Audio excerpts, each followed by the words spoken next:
Prologue. The village of Konoha or Konohagakure no Sato is one of the 5 great ninja villages in the elemental countries. Some would even say it is the strongest of the 5 great villages.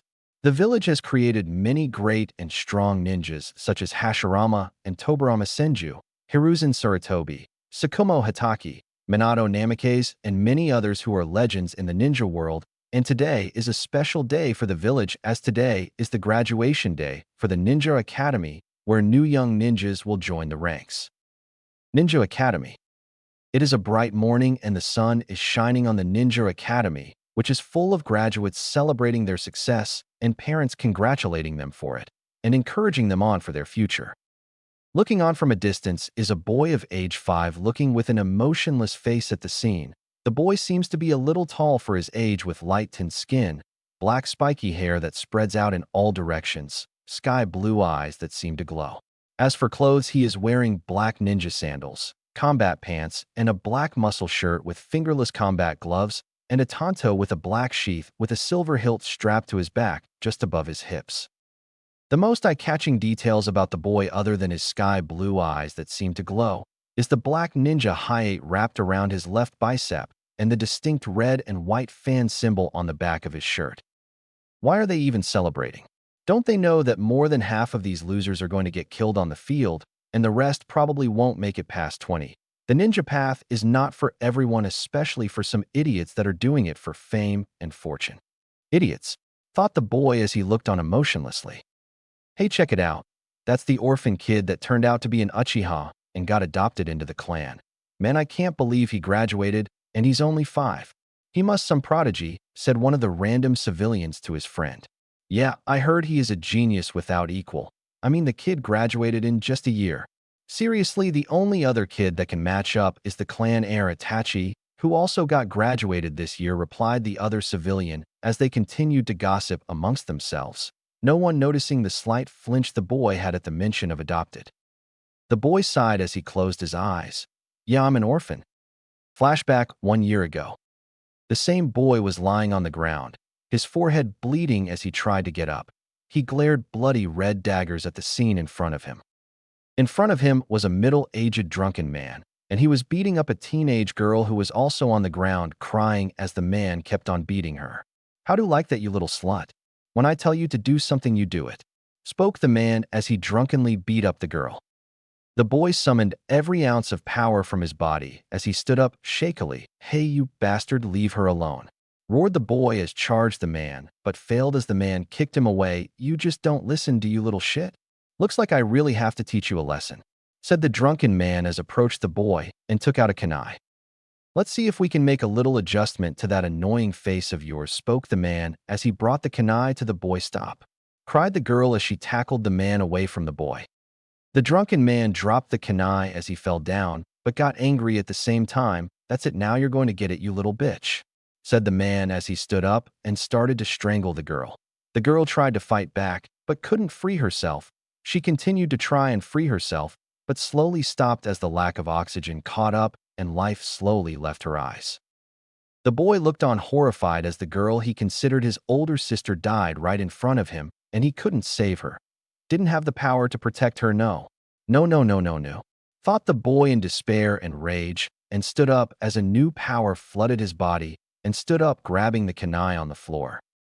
The drunken man stopped as he looked and realized that the girl was dead. Shit, looks like I'll have to kill the boy. Can't have any witnesses, said the man. But when he turned around, he froze as he looked at the deep, red, menacing eyes of the boy with 3 tomos spinning wildly inside them. Die, you bastard, roared the boy as he appeared in front of the man with surprising speed and stabbed the man right in the throat. Blood sprayed at the boy's face as the man fell down, but the boy didn't stop as kept on stabbing the man repeatedly. Finally, after 5 minutes, the boy stopped stabbing the man, but then stopped and threw the knife away and walked slowly towards the dead girl. Tears were falling freely from the boy's eyes as he looked at the dead girl. Nason, I'm sorry. I'm sorry I couldn't protect you. I'm sorry I wasn't strong enough. I'm sorry, said the boy as he held the girl closely to his chest and kept on saying sorry. Flashback end. Then the village police found us in that warehouse, and when they saw me having the Sharingan, they took me to the clan head, and other stuff happened, And here I am, thought the boy as looked at his left palm and clenched it. I swear, Nason, I'll never be weak again to protect those I love. Silently declared the boy as determination burned in his eyes. Congratulations on graduating, spoke the clan head of the Uchiha clan Fugaku as he approached the boy, and alongside Fugaku was his son Itachi Uchiha, with his own headband wrapped around his forehead. Thank you, Fugakudono, replied the boy as he nodded towards the clan head. I look forward to seeing your progress, Naruto, said Fugaku as he looked at Naruto with an approving look. Congratulations, Naruto, and I hope we get selected on the same team, spoke Itachi as smiled slightly towards Naruto. Thanks and congrats to you too, Itachi, and it would be nice to be on a team with someone competent, replied Naruto, as also gave a slight smile as well. Actually, unlike other traditional teams where the Hokage decides who are paired up in a three-man team, your two cases will be different, as I've requested that you two be placed on a team of two, and your sensei will be different members of the Uchiha clan who will teach you in their area of expertise and any area of the ninja arts where you might be interested in, said Fugaku as he looked at the surprised faces of the young Chunin and mentally smirked. But why though? Asked Naruto. Simple, you two are the most talented ninja to appear in a long time, and the Uchiha clan needs to rise up again, so that's why I've decided to not waste your time with a mediocre jonin and some weak genin holding you back, so I came up with this plan, replied Fugaku as he turned around and left the two genin alone. Well, that's a surprise, but a good one, and I look forward to working with you, Itachi, Naruto said as he looked towards Itachi. Same here, Naruto. The two genin looked at each other, then raced off towards the clan compound to begin their training as genin. Time skip October 10th. Damn, today's mission was a close one. I didn't think two IWA Chunin would attack us, considering the war just ended a little while back, said Naruto as he sat on a porch and drank some orange juice. They were nuke Nin, Naruto, so even if we captured them it wouldn't have mattered, but I'm more surprised with how you killed your opponent with that lighting move. What was it called again? Replied Itachi as drank some tea and sat alongside Naruto and relaxed. Naruto grinned as he held his right index and middle finger and pointed it towards a tree, and sparks of electricity started to gather around his fingers. I call it piercing light, and just as he said that, a beam of electricity shot out from his fingers and pierced the tree easily, leaving a burning hole in the middle. Itachi raised an eyebrow, interested in the move his rival/friend just used. It's pretty useful. Who taught you that? Actually, I made it myself. Since you're doing fire nature manipulation training, I'm doing lightning, and as you can see it's going pretty damn good, but it still doesn't have enough piercing power, so I'm still working on it. But wouldn't it be better if you used it with hand seals? That way it will be easier to control, and you can increase its power, Itachi asked, confused. You might be right, but that will make me dependent on hand seals, and that takes time which I can't afford to waste in a battle. But not only that, if I can master jutsu without hand seals, or at least lower it to very small number of hand seals, I can be a lot more efficient in battle. And lastly, it will skyrocket my control on the elements if I master using them without hand seals, Naruto replied as his right hand started to get covered in lightning. You're right, but that will take time. But then again, you always choose the most difficult of things, said Itachi, amused at his rival's answer. Naruto smirked. It isn't any fun if it isn't difficult. The two rivals continued to chat together until a wave of complete power and terror washed over them. And just then an almighty roar shook the village as screams were heard all around the village. What was that? Asked Itachi as jumped to the top of the house and saw a sight that made his run cold.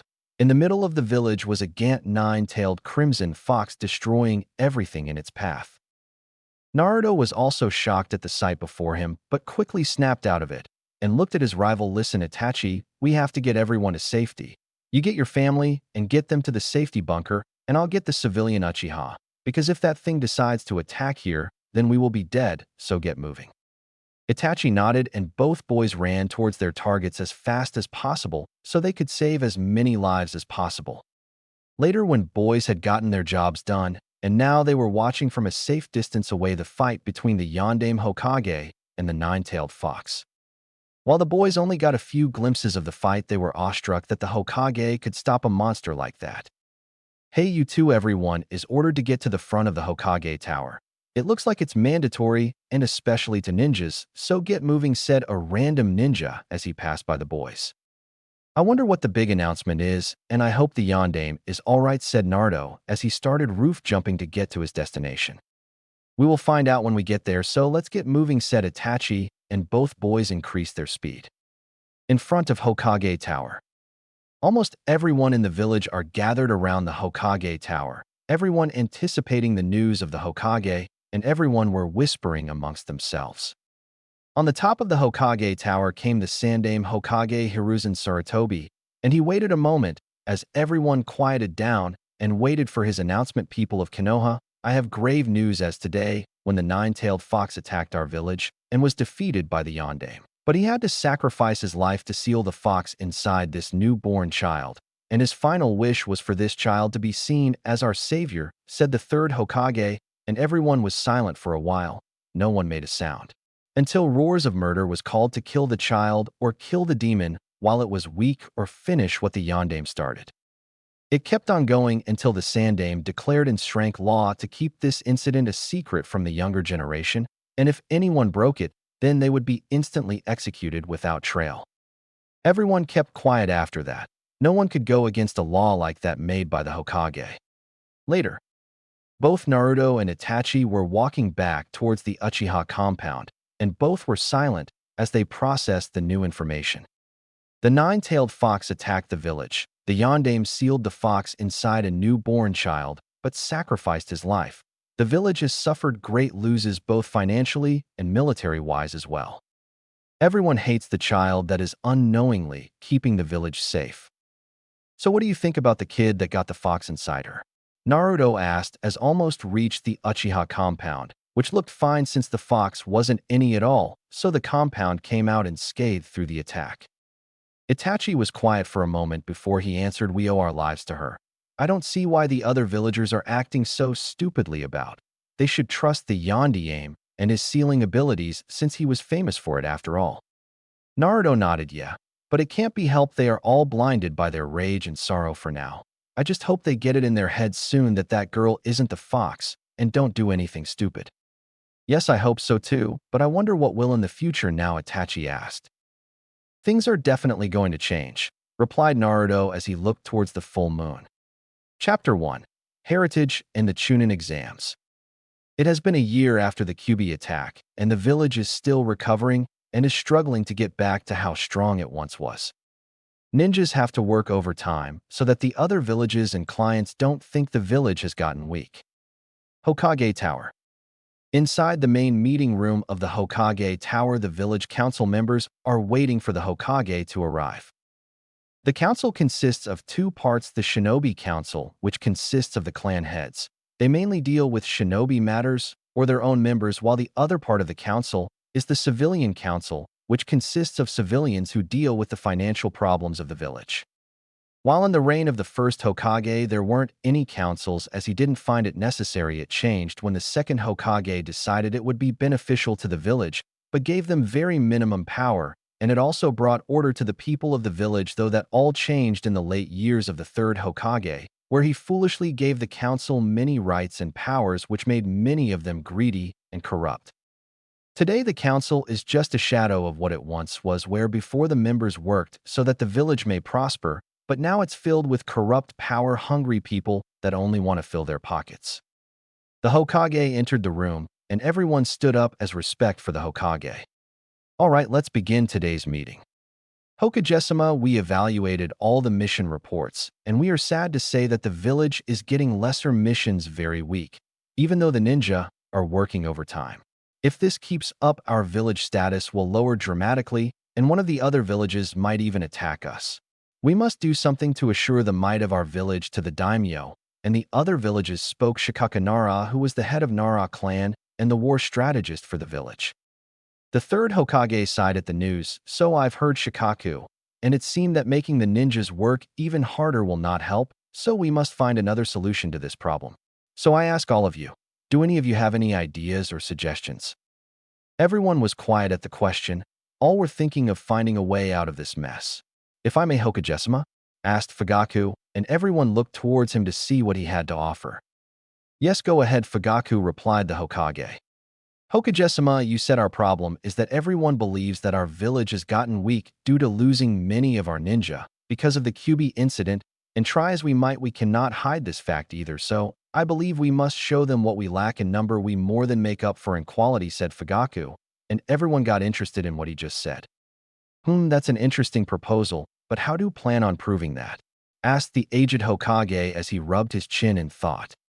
Fugaku smirked a bit. It's simple, really. The earliest Chunin exams are being held in Kumo, I believe, and if we send 2 extremely powerful Genin who wipe out the competition, then it will prove that Konoha has not fallen. Everyone raised an eyebrow at that, but it was Hayashi Hyuga, head of the Hyuga clan, that asked the question everyone wanted answered. 2 Genin? I believe the standard is 3 Genin everywhere, and who are you suggesting for the exams? It would be my son Itachi and a member of my clan Naruto, who are both prodigies without equal, and I myself have tested them, and can say that they both are easily high Chunin level.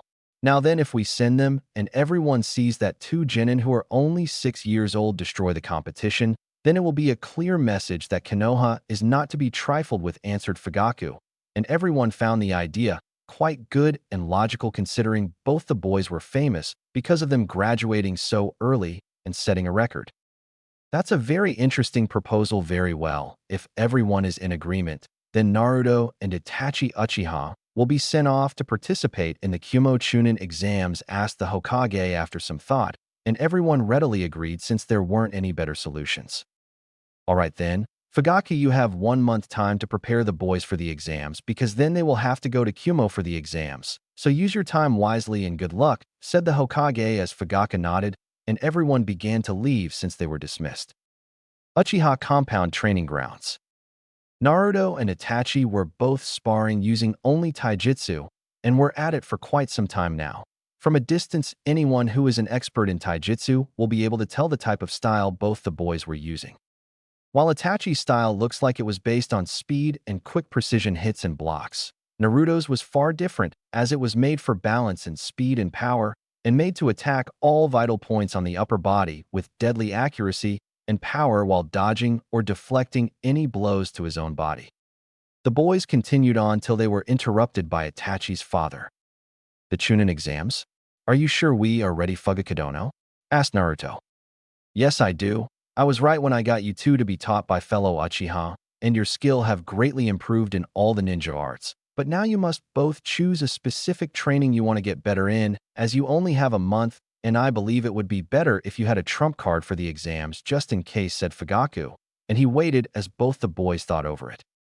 Father, while I know that I haven't mastered the fire element, yet I would like to work on my water affinity so that I would have a backup element in case someone manages to counter my fire jutsu, finally answered Itachi after minutes of thinking. Fugaku nodded and looked towards Naruto. Will you be working on a different element as well?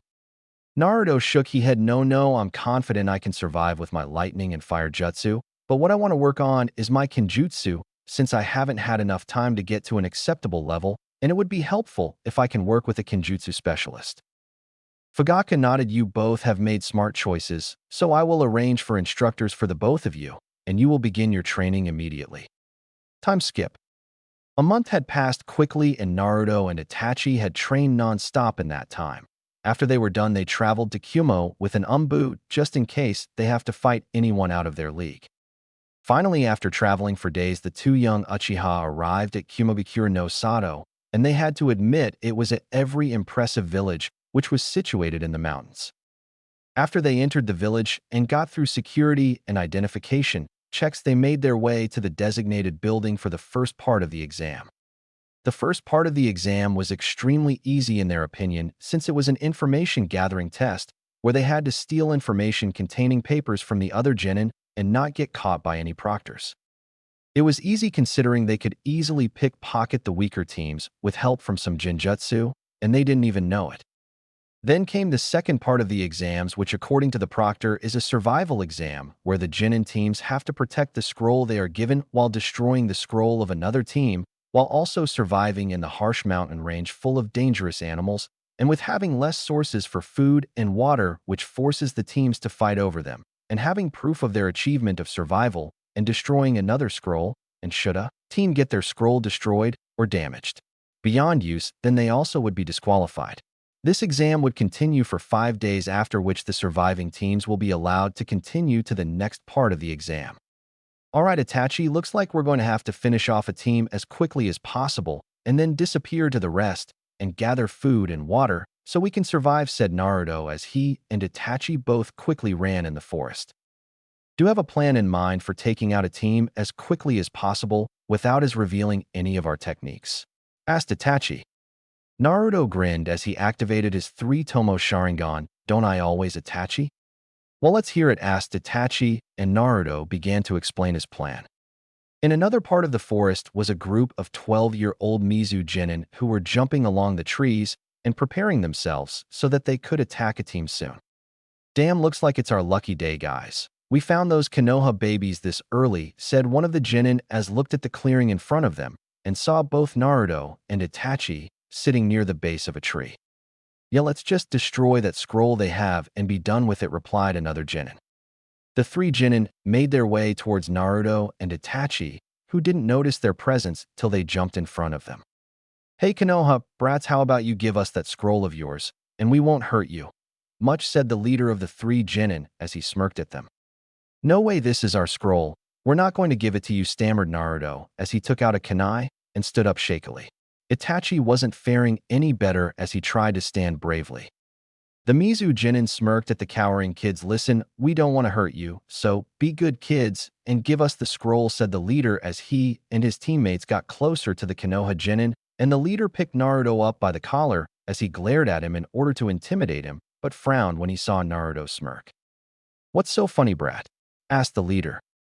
You guys, answered Naruto as he exploded in an explosion of electricity, blowing away the Mizu genin while giving them first-degree burns and electrocuting them at the same time. The Mizu genin couldn't think what was happening around them. One second they were about to get themselves a scroll from weak kids, but the next one of them explodes and electrocutes them. Well, look at what we have here, Itachi. A couple of soon-to-be dead men, said Naruto as he came out of the trees with his Sharingan active and a creepy dark smirk on his face that would make any man flinch in fear, and it didn't help matters that he had his tanto unsheathed. True, but I wonder if they are smart enough and save themselves from that fate, said Itachi sa. He also came out from atop a tree from the direction opposite of Naruto, and he also had his Sharingan. What? How did you do that? Asked the leader of the genin. Naruto smirked. Easy, it was my shadow clone lightning explosion. It's a variation of the shadow explosion jutsu with the lightning element added in, and its main purpose is paralysis. Pretty good, huh? It's my own creation, you know. I don't think telling people who will be dead will do any good, Naruto Itachi said, and Naruto's smirk turned into a grin.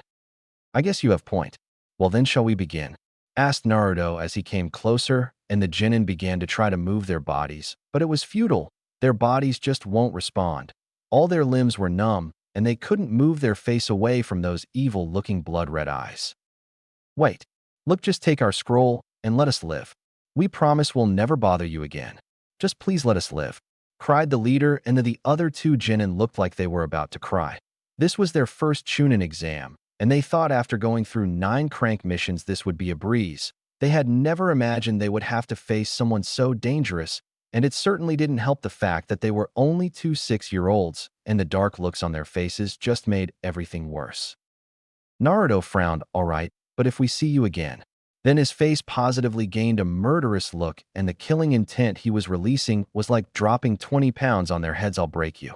Those words right there made the genin know this was one person you shouldn't mess with under any circumstance, and the look in his eyes practically screamed that there are worse things than just a simple death. The genin had their scroll taken and were left to rot paralyzed in the clearing. Did you have to scare them so much? They looked like they were about to wet themselves, Itachi asked after they had gotten a safe distance away from the defeated genin. Fear is a powerful tool, Itachi. If used properly, we can get lots of things done, and I didn't want them wanting revenge because we beat them, and remember that if your scroll gets damaged, you're disqualified, Naruto answered, and Itachi nodded. One of your life lessons, Naruto? Asked Itachi. Yeah, Naruto answered after some pause. It was no secret that Naruto did not talk much about his life before he was adopted, and Itachi suspected that something traumatic had happened to him. And then there was also the fact he hated people who abused their power and played with others' lives. There were very few people Naruto spoke to on friendly terms with, and that was him and his mother. To the rest of the world, he was apathetic or neutral. The rest of the exam went by fairly quick. Both the boys steered clear of the other teams and had gathered enough food and water to last them 5 days. Though the only good thing that came out of this exam was the multiple earth, water, and lightning jutsu they were able to copy from the other genin who fought each other. Naruto was excited. He had just gotten multiple jutsu for his repertoire, and he couldn't wait to test them out. The exam soon finished, and 6 teams had passed, but since the number was large, it was decided that an elimination round would take place before the final part of the exams, and due to this, only 16 genin participated in the elimination round since some genin were too tired to battle and forfeited. The matchups were made many interesting genin won. The ones that caught Naruto's attention though were 2 blondes, one boy, and the other a girl, and they both looked like they were 10 years old. The blonde boy looked like a typical pretty boy that could pass off as girl, and his long ponytailed hairstyle didn't help. He was wearing black combat pants, maroon-colored shirt, an IWA headband around his forehead, and 2 open small bags strapped to his belt. The blonde girl was very good-looking for her age.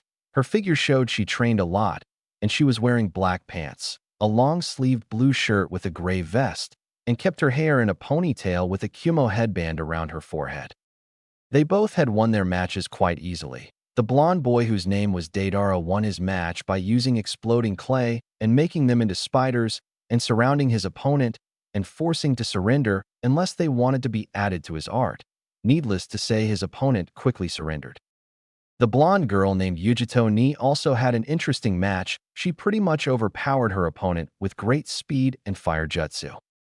Lastly, Itachi finished his match off by putting his opponent in a Jinjutsu via Sharingan and won. The screen for the matches flickered again, and it showed Naruto v/S Darui. "Alright, Genin, get to the arena and begin," said the proctor, and Naruto got ready to face his opponent, who was a Kumo Genin. His opponent was also only 10 years old, wearing the traditional Kumo outfit consisting of black pants, black undershirt with a gray vest with gray ninja sandals. He had blonde hair and dark brown eyes. "Alright, begin," yelled the proctor, and both the genin stood ready, sizing each other up. Either wasn't making a move until Naruto started off by throwing shuriken at Darui. Darui easily dodged by jumping to the side, but had to curse as his opponent had started going through hand seals. "Lightning release. Electric bullet," said Naruto as he shot a ball of lightning from his mouth, but was surprised to see that his jutsu got intercepted by the same attack and got overpowered by it, and Naruto had to jump away to avoid getting hit by the jutsu. "That's a Kumo jutsu taught to genin. You copied that in the survival exam, didn't you?" asked Darui as he stood across the arena to Naruto. "Yes, so. I'm more surprised my jutsu was overpowered by yours. How is that possible?" "Since it was the same jutsu," Naruto asked, confused and a little angry, but hit it well. "Your famous Sharingan may be able to see chakra and copy jutsu, but your body can't copy chakra control.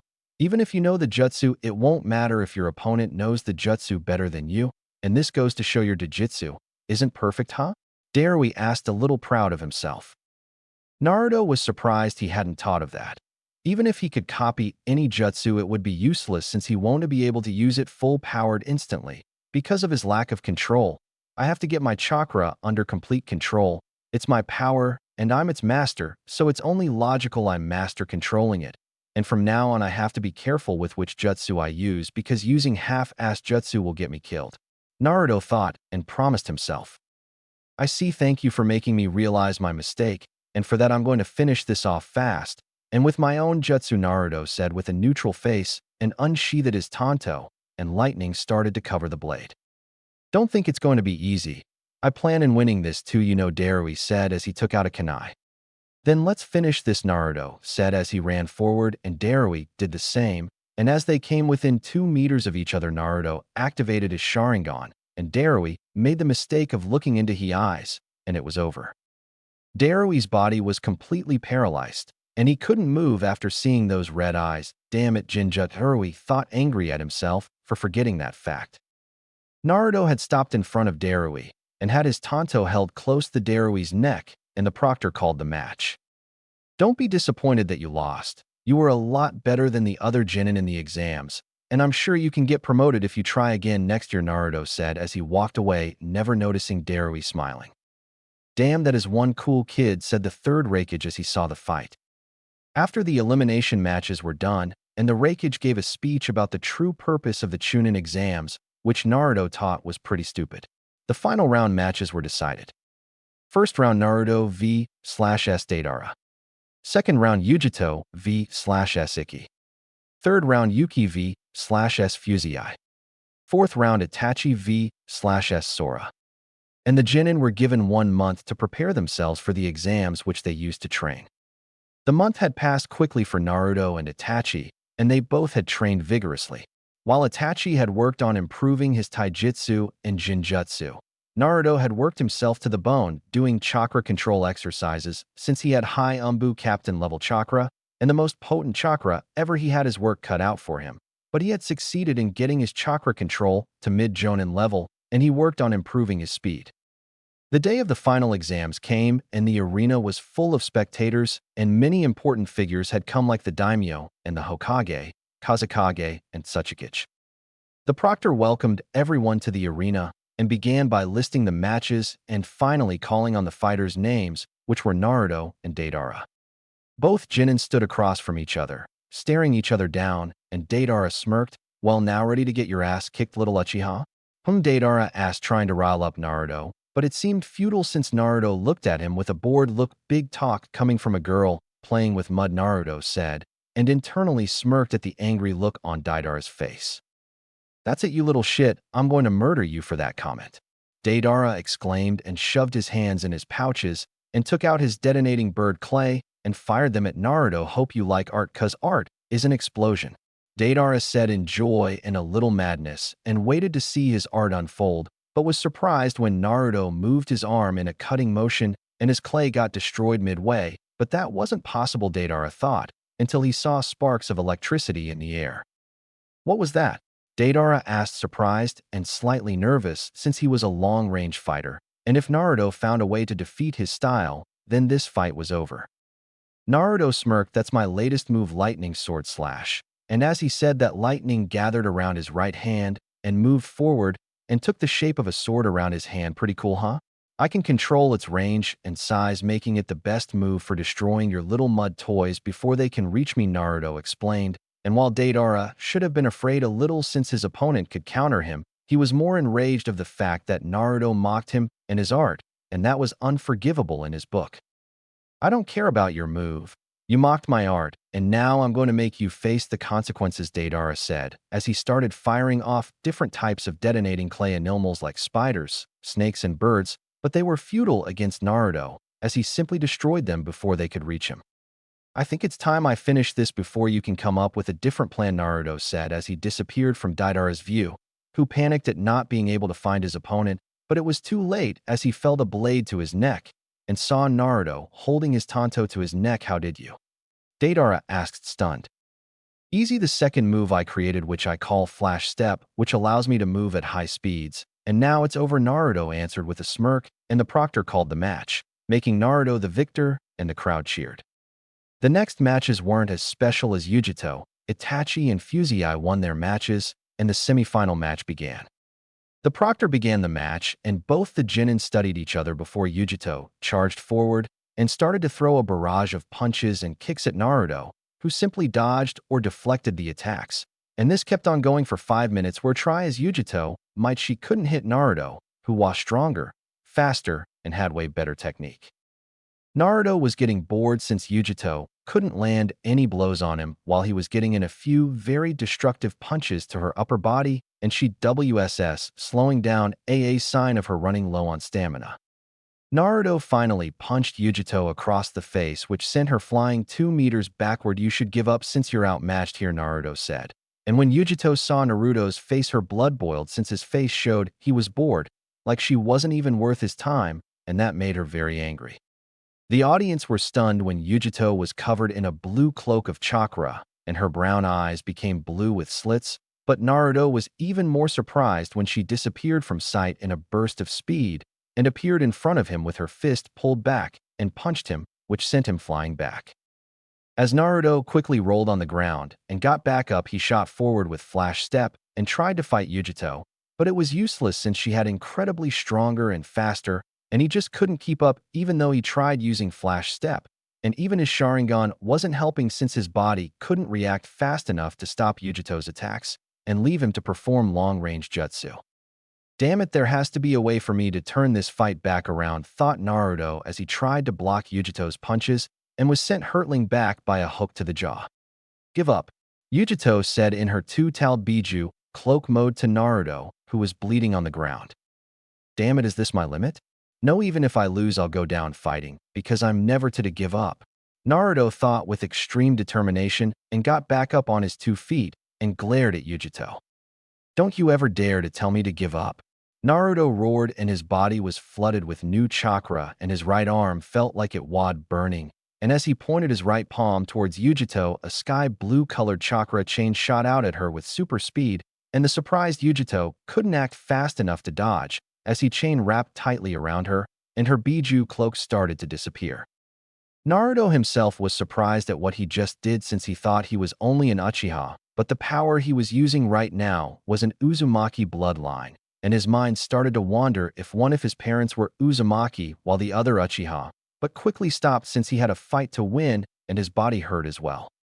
Yujito's Biju cloak had disappeared only after a few moments and her chakra was being suppressed. Things couldn't get any worse for her, and just when she was so close to winning. Well, do you surrender?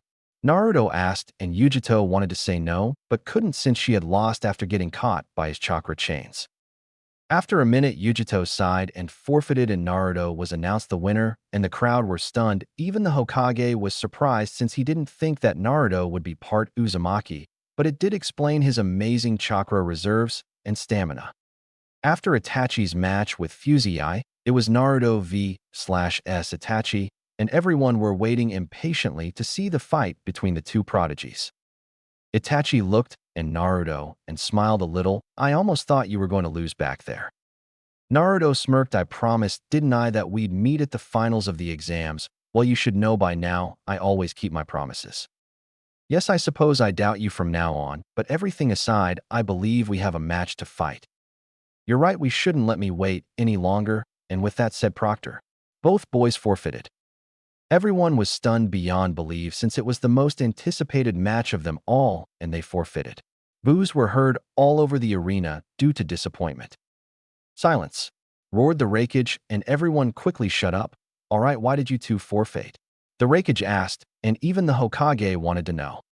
Because we came here to represent Konoha, and we don't fight comrades with the intent to kill in Konoha, so we forfeit since we have shown enough of what Konoha ninja are about. Both boys answered together, and the Raikage and Daimyo's respect to Konoha grew, and the third Hokage, skilled at young Chunin, looks like the will of fire burns strongly inside their hearts, and they have certainly earned their Chunin rank, thought the third.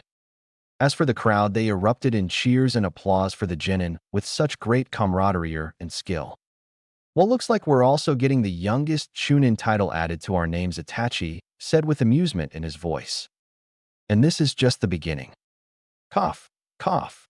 Damn stupid seals, said Naruto as he tried to breathe normally due to the smoke caused by the seal malfunctioning, thus exploding in his face, though he was lucky it wasn't a strong one. 6 months have passed since the Chunin exams, and now the 7-year-old Naruto Uchiha, who found out is also an Uzumaki, is working on mastering the sealing arts. I take it that was another failure?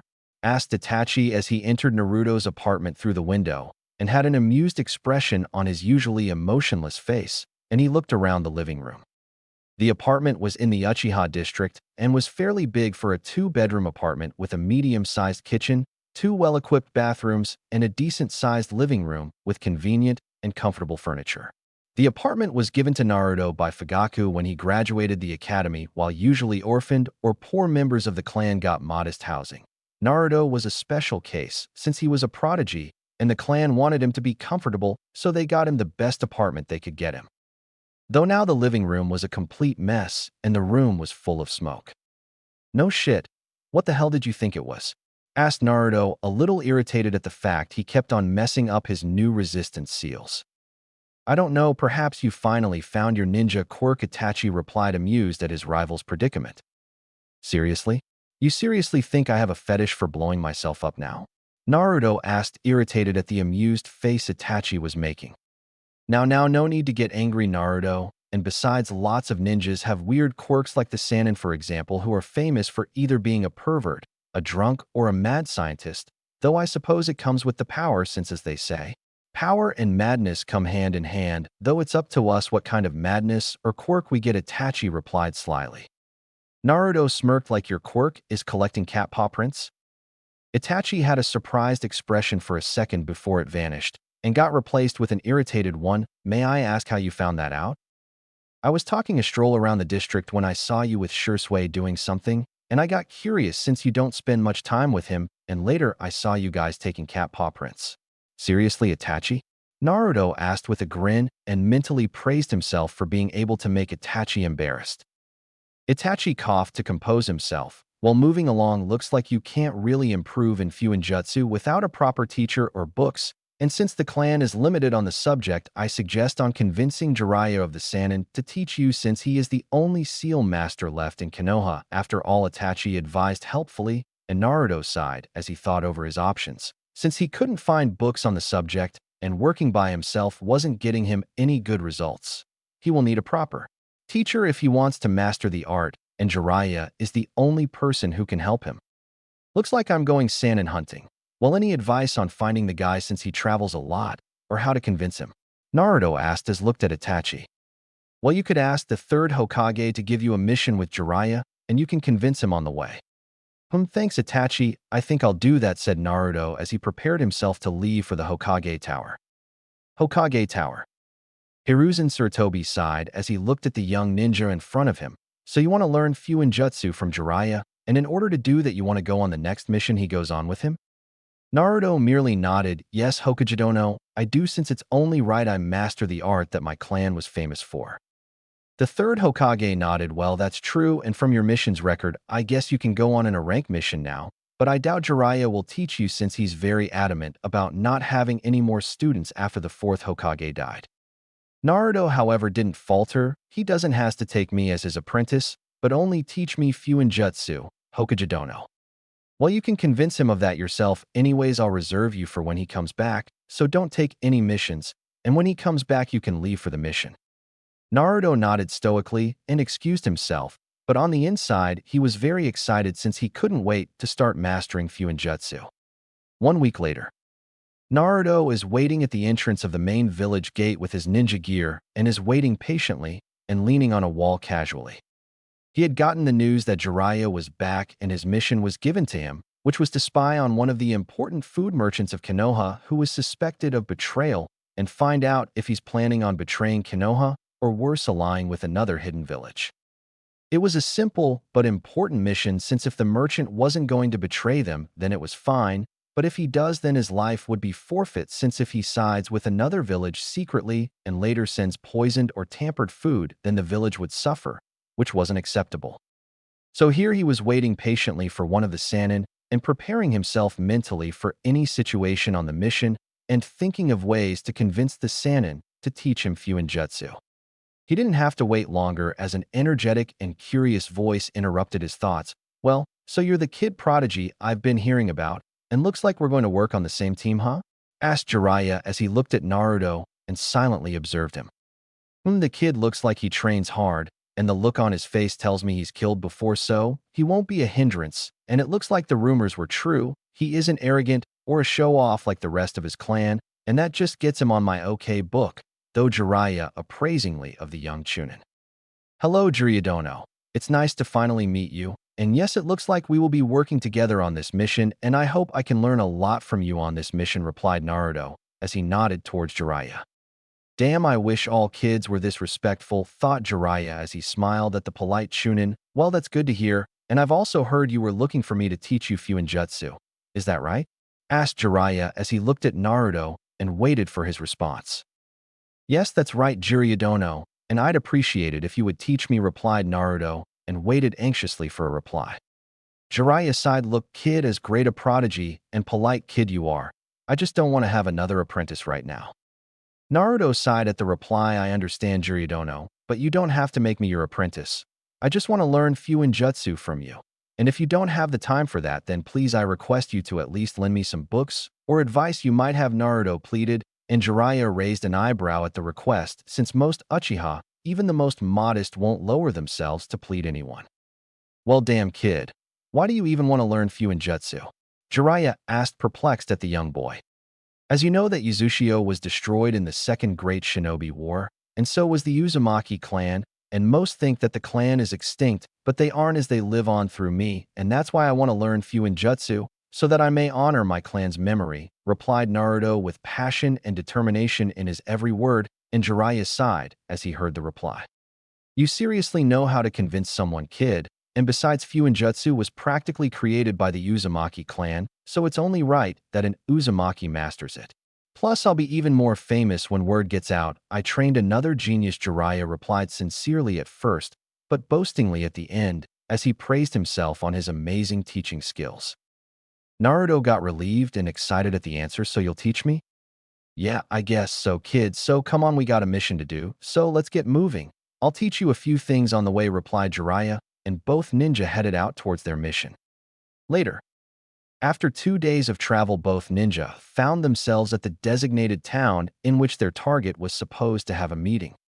All right, looks like we made it in good time. So here we're going to be splitting up, kid, Jiraiya said, and Naruto got confused. That's fine, but what are we going to do here? Naruto asked, and the perverted smirk on Jiraiya's face certainly didn't make him feel good about the answer. Well, you try to find the target your way, and I'll be finding him by doing a little research around town, and we'll meet after 4 hours in the town square, Jiraiya replied, and sped off towards his destination. Naruto sighed as he looked at the direction Jiraiya was headed towards. I don't know what he's up to, but I'm curious as to what he's doing, and I might learn something, so I might as well follow him. And so Naruto stealthily followed Jiraiya, and later was disappointed to find him going to a brothel and getting laid. This guy is seriously a Sannin? I don't know whether to be disappointed or worried that this guy is going to be teaching me, Naruto thought, and left the area. After Naruto got to the town square, he got himself to the tallest building and looked over the area. Okay, this place is pretty big, but there could only be a handful of places the target could set up a secret meeting, so I should start scouting the area for any enemies or the target himself, Naruto thought, and silently created 12 shadow clones who dashed off in different directions, their orders already mentally given, and raced off to get their job done. After half an hour, Naruto decided to look around the town and explore since his clones can do scouting themselves, and so he walked around the market district in a henge. He kept on walking and looking around in mild interest in all the foreign things he hadn't seen before, but stopped and looked at the direction of a melodious tone coming from a shop and started to walk towards it, and came to a sight of an old man playing a musical instrument which he didn't recognize. The old man kept on playing till he finished his tune, and then looked at Naruto and smiled. Well, looks like someone appreciates my music. Excuse me, sir, and what is that instrument you're playing? Asked Naruto, and the old man grinned. Well, my young friend, this is a flute, and my favorite among all the instruments, replied the old man as he pointed at all the different musical instruments in his store, and Naruto got fascinated as he looked around the store. Well, by the look on your face, I'd say that you're interested in buying one, the old man asked, and got a simple nodded by the still fascinated Naruto. Yes, I do, but I don't know which one to learn to play, since they all look very nice, Naruto asked, and was confused when the old man put his hand on his shoulder, and when he turned around, he was surprised when he saw the old man directing him to a row of different instruments. Well, I know how to play a little of everything in here, so how about I play each one a little, and you decide which one calls out to you, said the old man, and Naruto nodded dumbly, and after a while of the old man playing different instruments, Naruto decided that the flute was the one for him. Well, that's a pretty good choice since you can play any type of tune, but I want to ask, why do you want to learn how to play an instrument? People would rather listen than play music, asked the old man, and Naruto waited for a few moments to answer the question. Well, how can I say it? In my village, there aren't a lot of musicians, and when I heard you play, the music soothed me, so I want to learn how to play it since it really relaxes me. But strangely, it also excites me, answered Naruto, a little confused at his own answer, and the old man nodded sagely. Yes, well, looks like you found your ninja quirk. Congratulations, by the way, the old man said, and Naruto, for his credit, didn't even flinch. And what makes you think I'm a ninja, sir? Asked Naruto with a hidden edge, and got ready in case the man was an enemy, but the old man simply raised his arm in a surrendering motion. Relax, young man. I'm no ninja. I just know this because I've met many ninja in my time, and they've told me about their stories, and believe me, I know a ninja quirk when I see one, but I have to say yours is relatively normal compared to the others. The old man and Naruto relaxed a little, but still kept his guard up. Well, alright, then I'll buy this and be on my way, and you didn't see me, got it, old man? Asked Naruto with an edge to his voice, and the old man simply smiled. Well, alright then, that will be 5,000 Ryo, and I'll give you an instruction manual, so you can start learning soon for free. And so Naruto got his flute, book, and left the area. Later, after Naruto got to a secluded area, he started reading his book since his shadow clones were still scouting, and he could catch a break. So playing flute for dummies, huh? After a few hours, his shadow clones dispersed themselves, and he got the memories and smirked. It looked like his clones found the merchant and followed him to the meeting area, and it was about to start in an hour, and it was more than enough time to get Jiraiya and head over there. After finding Jiraiya and telling him that he had found the target and the meeting area, he mentally smirked at the surprised and approving look Jiraiya gave him. So looks like the meeting is about to begin, Naruto said to Jiraiya as they both hid in the shadows and couldn't be detected thanks to Jiraiya's camouflage jutsu. Yeah, but let's hope this guy doesn't break the contract with Konoha, or else we'll have to kill him, Jiraiya said, and Naruto sighed, since he never understood why people were so greedy and power-hungry when they didn't need it. After the meeting started and went underway, Naruto was disappointed to see that the merchant decided to side with IWA and would send tampered goods to Konoha, and just for money. Didn't he think of his actions? Wouldn't hundreds if not thousands of people die or suffer because of his greed, and for what? Some money? It all disgusted Naruto that this world was so corrupted, but he sighed and decided to end the mission by impaling the man with his lightning spear. The man's bodyguards were quickly taken care of by Jiraiya, but the 4 men from IWA used the opportunity to get away from the area, but Naruto and Jiraiya gave chase, and on the way decided to take the fight to outside the town since civilians could get injured in the crossfire. Forest outside of town. The chase ended after the IWA Jonin were forced to engage Jiraiya in the forest outside of the town. There were 4 Jonin and 3 of them charged and engaged Jiraiya while the other decided to take out Naruto, but was surprised when Naruto could match and keep up with him. Looks like you have some skill for a brat, but I have to help my friends fight the Sannin, so I'll be ending this fight, said the IWA Jonin as he took out a katana from his back and charged Naruto with the intent to decapitate him, but failed when his katana was blocked with Naruto's tanto. The Jonin quickly moved back and charged again, and his attacks were met with fierce counters which left very little openings and almost cut him multiple times. Damn it, I don't have enough time. Alright brat, let's see if you can match me now, said the irritated Jonin as he shouted Kai and then disappeared in a burst of speed. Naruto was surprised to see the man's speed increase dramatically, but was even more surprised that even his flash step couldn't help him get back the edge in the fight, and was forced to use his Sharingan to not get his head cut off. Oh, so you're from the Uchiha clan, huh? Well, even your eyes can't save you from my superior speed, kid, the man boasted, and Naruto mentally cursed his luck that he couldn't make his resistance seals before the mission, and now it was costing him. I have to make some distance between us and make up a plan, Naruto taught as he flash stepped a good step away from the man and went through hand seals and shot out his jutsu lightning release. Lightning bullet barrage, said Naruto as he fired 7 large lighting bullets from his mouth in different directions so the man couldn't charge from a different angle. It worked as he was able to make a good amount of distance from the Jonin, but was distracted from him when he heard a shout of Rasengan and saw that Jiraiya send one of the Jonin hurtling back with a chakra sphere, and with his Sharingan, he was able to memorize the jutsu. Never take your eyes off your enemies, fool, said the Jonin as brought his katana in a sideways sweep to cut Naruto's head off. Shit, I have to stop him. Naruto roared in his head and his body moved on autopilot as he ducked and brought his right hand forward, which had an unstable spiraling sphere of chakra, and as he hit the Jonin, the man was sent hurtling back, but the damage was nowhere near the one Jiraiya had used. But before the man could counter, a lightning spear tore its way through his chest, thus ending his life. Naruto panted as he tried to calm down and get his nerves under control. Never before had he been near death like this, and it taught him that never to underestimate or keep his mind off his enemy. That was close. Damn it. I have to get stronger, Naruto thought as he clenched his right hand and sheathed his tanto. Damn kid, that was a close save, you alright? Asked Jiraiya as he approached Naruto since he finished off his opponents. Yeah, I'm fine, Naruto said as he slowly calmed down. That's good, but how did you copy my Rasengan? No other Uchiha could do that, Jiraiya asked, surprised since he had seen Naruto perform the jutsu, even though it was incomplete.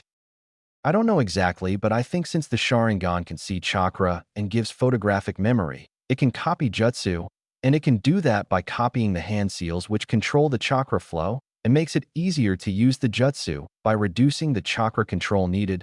Copying the jutsu also depends on the user's chakra control, so since the Rasengan is a really high-level chakra control jutsu, it makes it difficult for the Sharingan to copy it and makes the user think it can't be copied when it can be, but requires very high chakra control, and since I have it, I was able to partially copy it, but that's just my theory on it. And sorry I copied your jutsu. I didn't intended to, said Naruto as he apologized, and Jiraiya thought about the answer and sighed. Well, that sounds about right. Anyways, I guess I can teach you the jutsu since you have it down halfway already, but promise me you won't teach just anyone else, alright? Asked Jiraiya, and Naruto nodded, grateful he got the permission to learn and use the powerful jutsu. Good, but in exchange for me teaching you that jutsu, you have to help me around with my research around the village since it isn't in the Fuinjutsu field, said Jiraiya with a smirk, and Naruto agreed reluctantly and knew he was going to be in trouble later with some females. Since the mission is complete, we might as well get going, kid, come on, I don't want to waste another second for my research, Jiraiya said with a perverted grin and dashed off towards Konoha, and Naruto shook his head. Man, things are definitely going to get very interesting for me in the future, for me, I just know it. Chapter 3, Ninja Summons, Training, and ANBU. Thank you, thank you, thank you, was heard repeatedly by Naruto as he tried to process the situation he got himself into. Flashback. It has been almost 2 years since Naruto started his Fuinjutsu training with Jiraiya, and now the 9-year-old Naruto Uzumaki Uchiha is waiting anxiously, sitting outside the Hokage's office. Naruto heard it come in from inside the office and entered, but was slightly surprised to see Jiraiya and Fugaku with the Hokage in his office. Jiraiya was smirking proudly, and Fugaku also had a small smile of pride on his face, and the Hokage was giving him an approving look. Well, damn kid, looks like you broke all records with this one. Even I had doubts that you might pass, but you surpassed all expectations, said Jiraiya with a smirk, and Fugaku nodded. Then I asked Naruto, hurriedly waiting for the answer. Naruto Uzumaki Uchiha, I the Hokage, after seeing your test scores, mission records, experience, and the recommendations from several experienced jonin, have decided to promote you to the rank of jonin. Congratulations, said the aged Hokage, and smirked at the surprised and happy look on the youngest jonin's face. Thank you very much, Hokagedono. I promise to do my best as a ninja of the Hidden Leaf Village, said Naruto with determination and appreciation. Good. I expect nothing less from you, and I look forward to your future exploits. And lastly, since you have now gained the rank of jonin, you are now allowed to make use of the jonin training grounds, Jutsu Vault, and you now have the privilege to choose any mission that is below a class, said the Hokage, and smiled slightly at the happy grin on the young boy's face. Congratulations, Naruto. I am proud to say that such a talented young man is a part of my clan, and as a reward for being promoted, I grant you access to the secret Uchiha Jutsu Vaults, said Fugaku proudly, and Naruto's grin widened at the prospect of being able to learn new jutsu. Looks like I'm the only one left to give you something for passing so here, said Jiraiya as he gave Naruto a scroll. What is it? Naruto asked, and Jiraiya smirked that their kid is an Uzumaki sealing scroll I found around my travels. It can only be opened by an Uzumaki, so it's yours now. Naruto nodded thanks to the Sannin and excused himself from the office. Later, after a while of walking around the village, Naruto heard some shouts from one of the nearby training grounds and decided to see what the cause was, and came to a sight that disgusted him. The training grounds around the village were mostly forests and full of trees, so it was no surprise that a lot of animals lived there, but that aside, civilians weren't allowed in the training grounds since it was reserved only for ninja. But there in the clearing of the training field was a group of about 7 civilians kicking around a golden fox with twin tails around. Keep on kicking this QB spawn, guys. Come on, we have to make sure it doesn't live another day, said one of the civilians, and the others readily agreed and kept on beating up the bloodied animal around. The civilians were about to continue until a force that felt like 15 pounds was just dropped on their heads, and a feeling of dread and despair washed over them. Images of their deaths in multiple painful ways was played in their eyes, and when they turned around they were met with blood-red eyes, with 3 tomos spinning wildly in them. "Get lost," said Naruto ominously, and the civilians ran like their asses were on fire. Naruto sighed and closed his eyes and slowly walked towards the injured fox. The fox whimpered and tried uselessly to get away from Naruto, but failed, and Naruto slowly knelt down to the fox. "Look, I know you just got hurt by humans and don't want to trust me, but please do, because I don't mean you any harm, and I'm going to heal your wounds." As he said that, he went through a few hand seals, and his hands started to glow with green chakra, and as he brought his hands over the wounds, they started to heal, and after 10 minutes, all the wounds on the fox were healed. The small fox was very surprised by the kind human's actions, and after Naruto was done, it looked at him and saw him smile. "They're all done. I know humans just hurt you, but I hope you don't hate all of us because of just a few retarded ones," and the fox's eyes grew wide a little at the words of the kind human. "Well, all right then. You should probably get going now," Naruto said, but was surprised when the fox jumped at him and started saying thank you repeatedly. Flashback end. Naruto was confused, since he had never met any talking animals before. Sure, he heard about talking ninja summons, but meeting one was very different. Yeah, it's fine, so do you mind getting off me?" asked Naruto, and the small fox slowly climbed down and rubbed the back of its head with its tail. "Hee, sorry about that. It's just that I thought I was a goner back there, and then you came and saved me, so I'm really grateful since I didn't want to die on my first visit here. Even though I kind of sneaked off," said the fox sheepishly, and Naruto's sweat dropped. "Do you mind telling me who and what exactly you are?" Naruto asked, and the fox puffed up its chest. "My name is Hitomi, and I'm a Kitsune yokai," said the fox with pride, and Naruto raised an eyebrow in interest. "And what is a Kitsune yokai?" "Well, my clan is a class of demons that resembles foxes, and we are very strong physically and have high aptitude for illusions and magic," the fox explained, and Naruto was confused at the magic part. "Magic? Do you mind explaining that to me?" "Well, it's sort of similar to what ninjas use, like chakra, but we only use spiritual energy, which makes it easier to control and versatile, but it's less potent compared to chakra," Hitomi explained. "What do you mean by less potent?" "Basically, if you make a fireball from chakra and one from just spiritual energy and fire them at each other, then the chakra one wins, because it's a lot more potent. Got it?" Hitomi asked, and Naruto nodded. "That's pretty interesting. Well, anyways, that aside, why are you here in the first place? And you said something about sneaking off." Hitomi rubbed the back of her head sheepishly with her tails and answered, "Well, my kind, or rather yokai in general, aren't allowed to come here. But I was curious, so I kind of sneaked off to see what this place is like."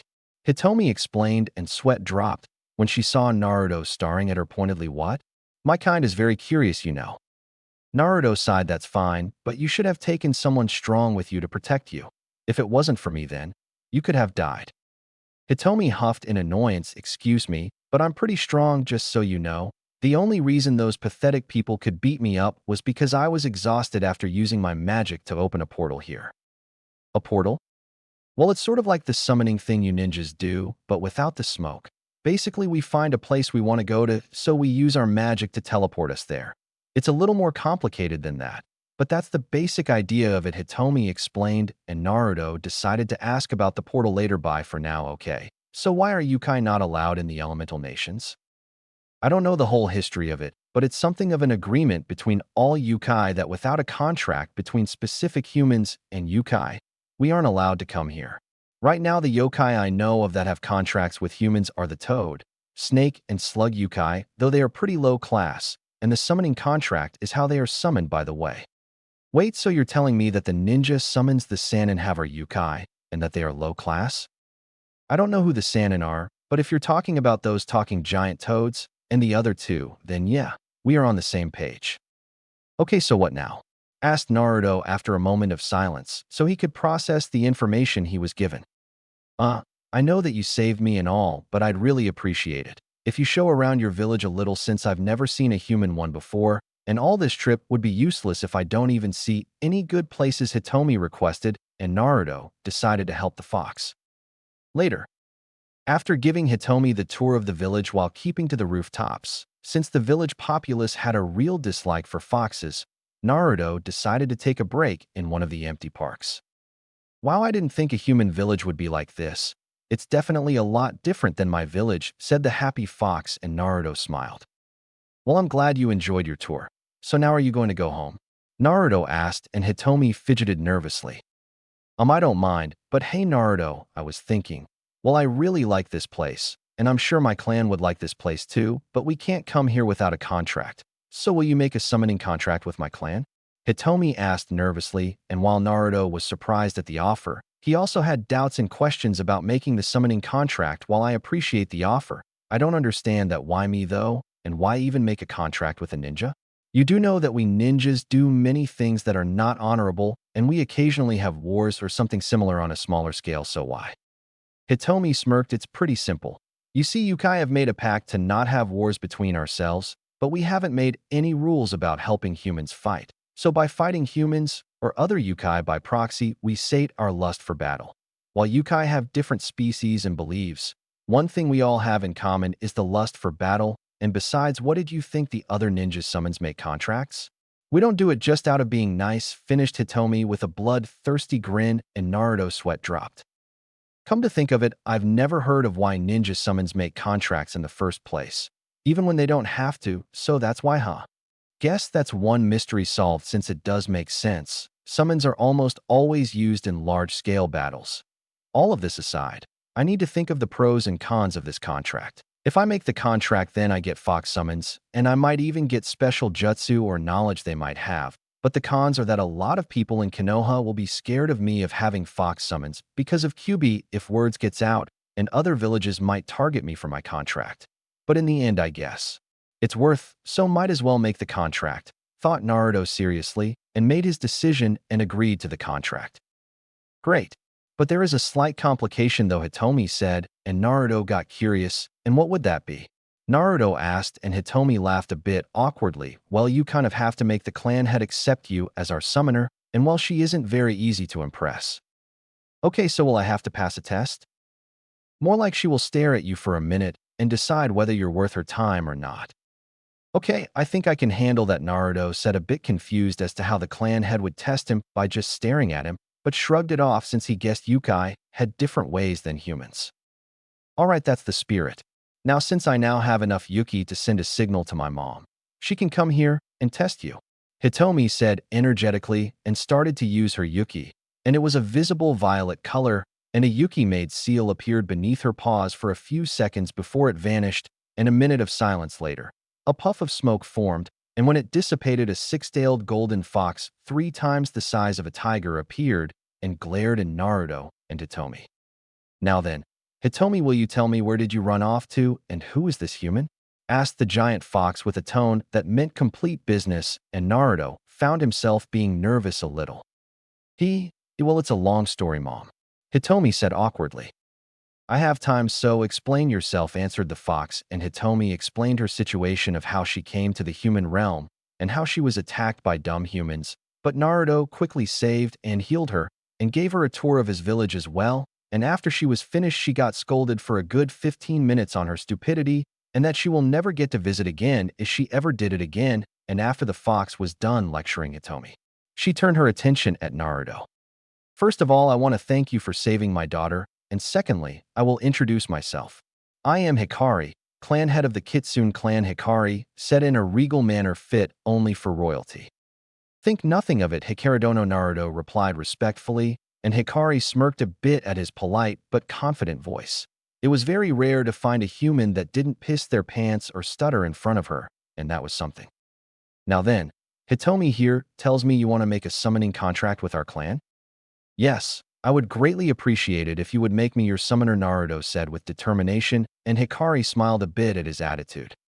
Well, let's see if you're worthy or not, Hikari said, and as she narrowed her eyes at Naruto, and Naruto himself felt as if she was staring at his soul, but didn't show any fear.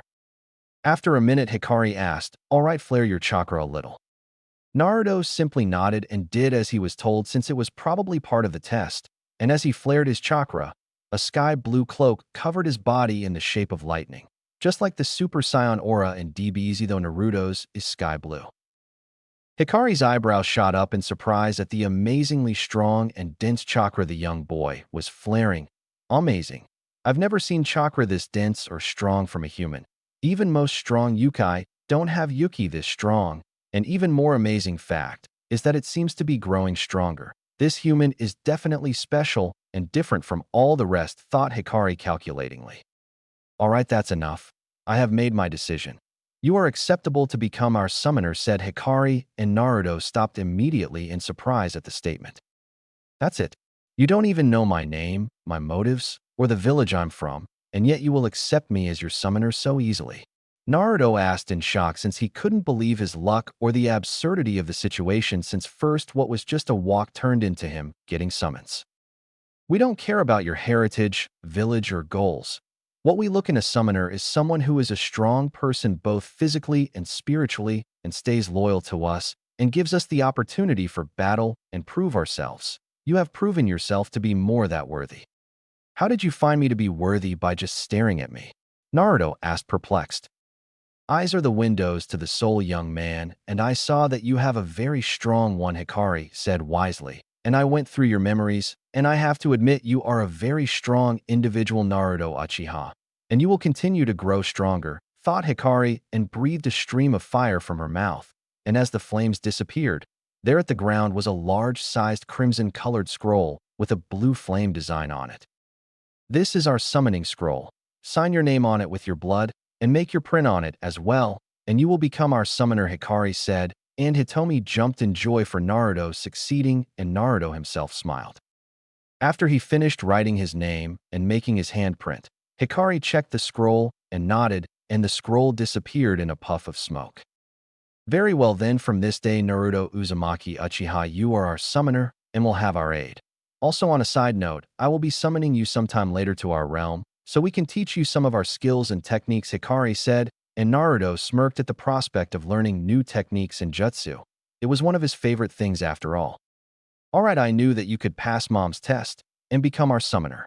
It's great that we finally have a summoner, and a nice and strong one at that.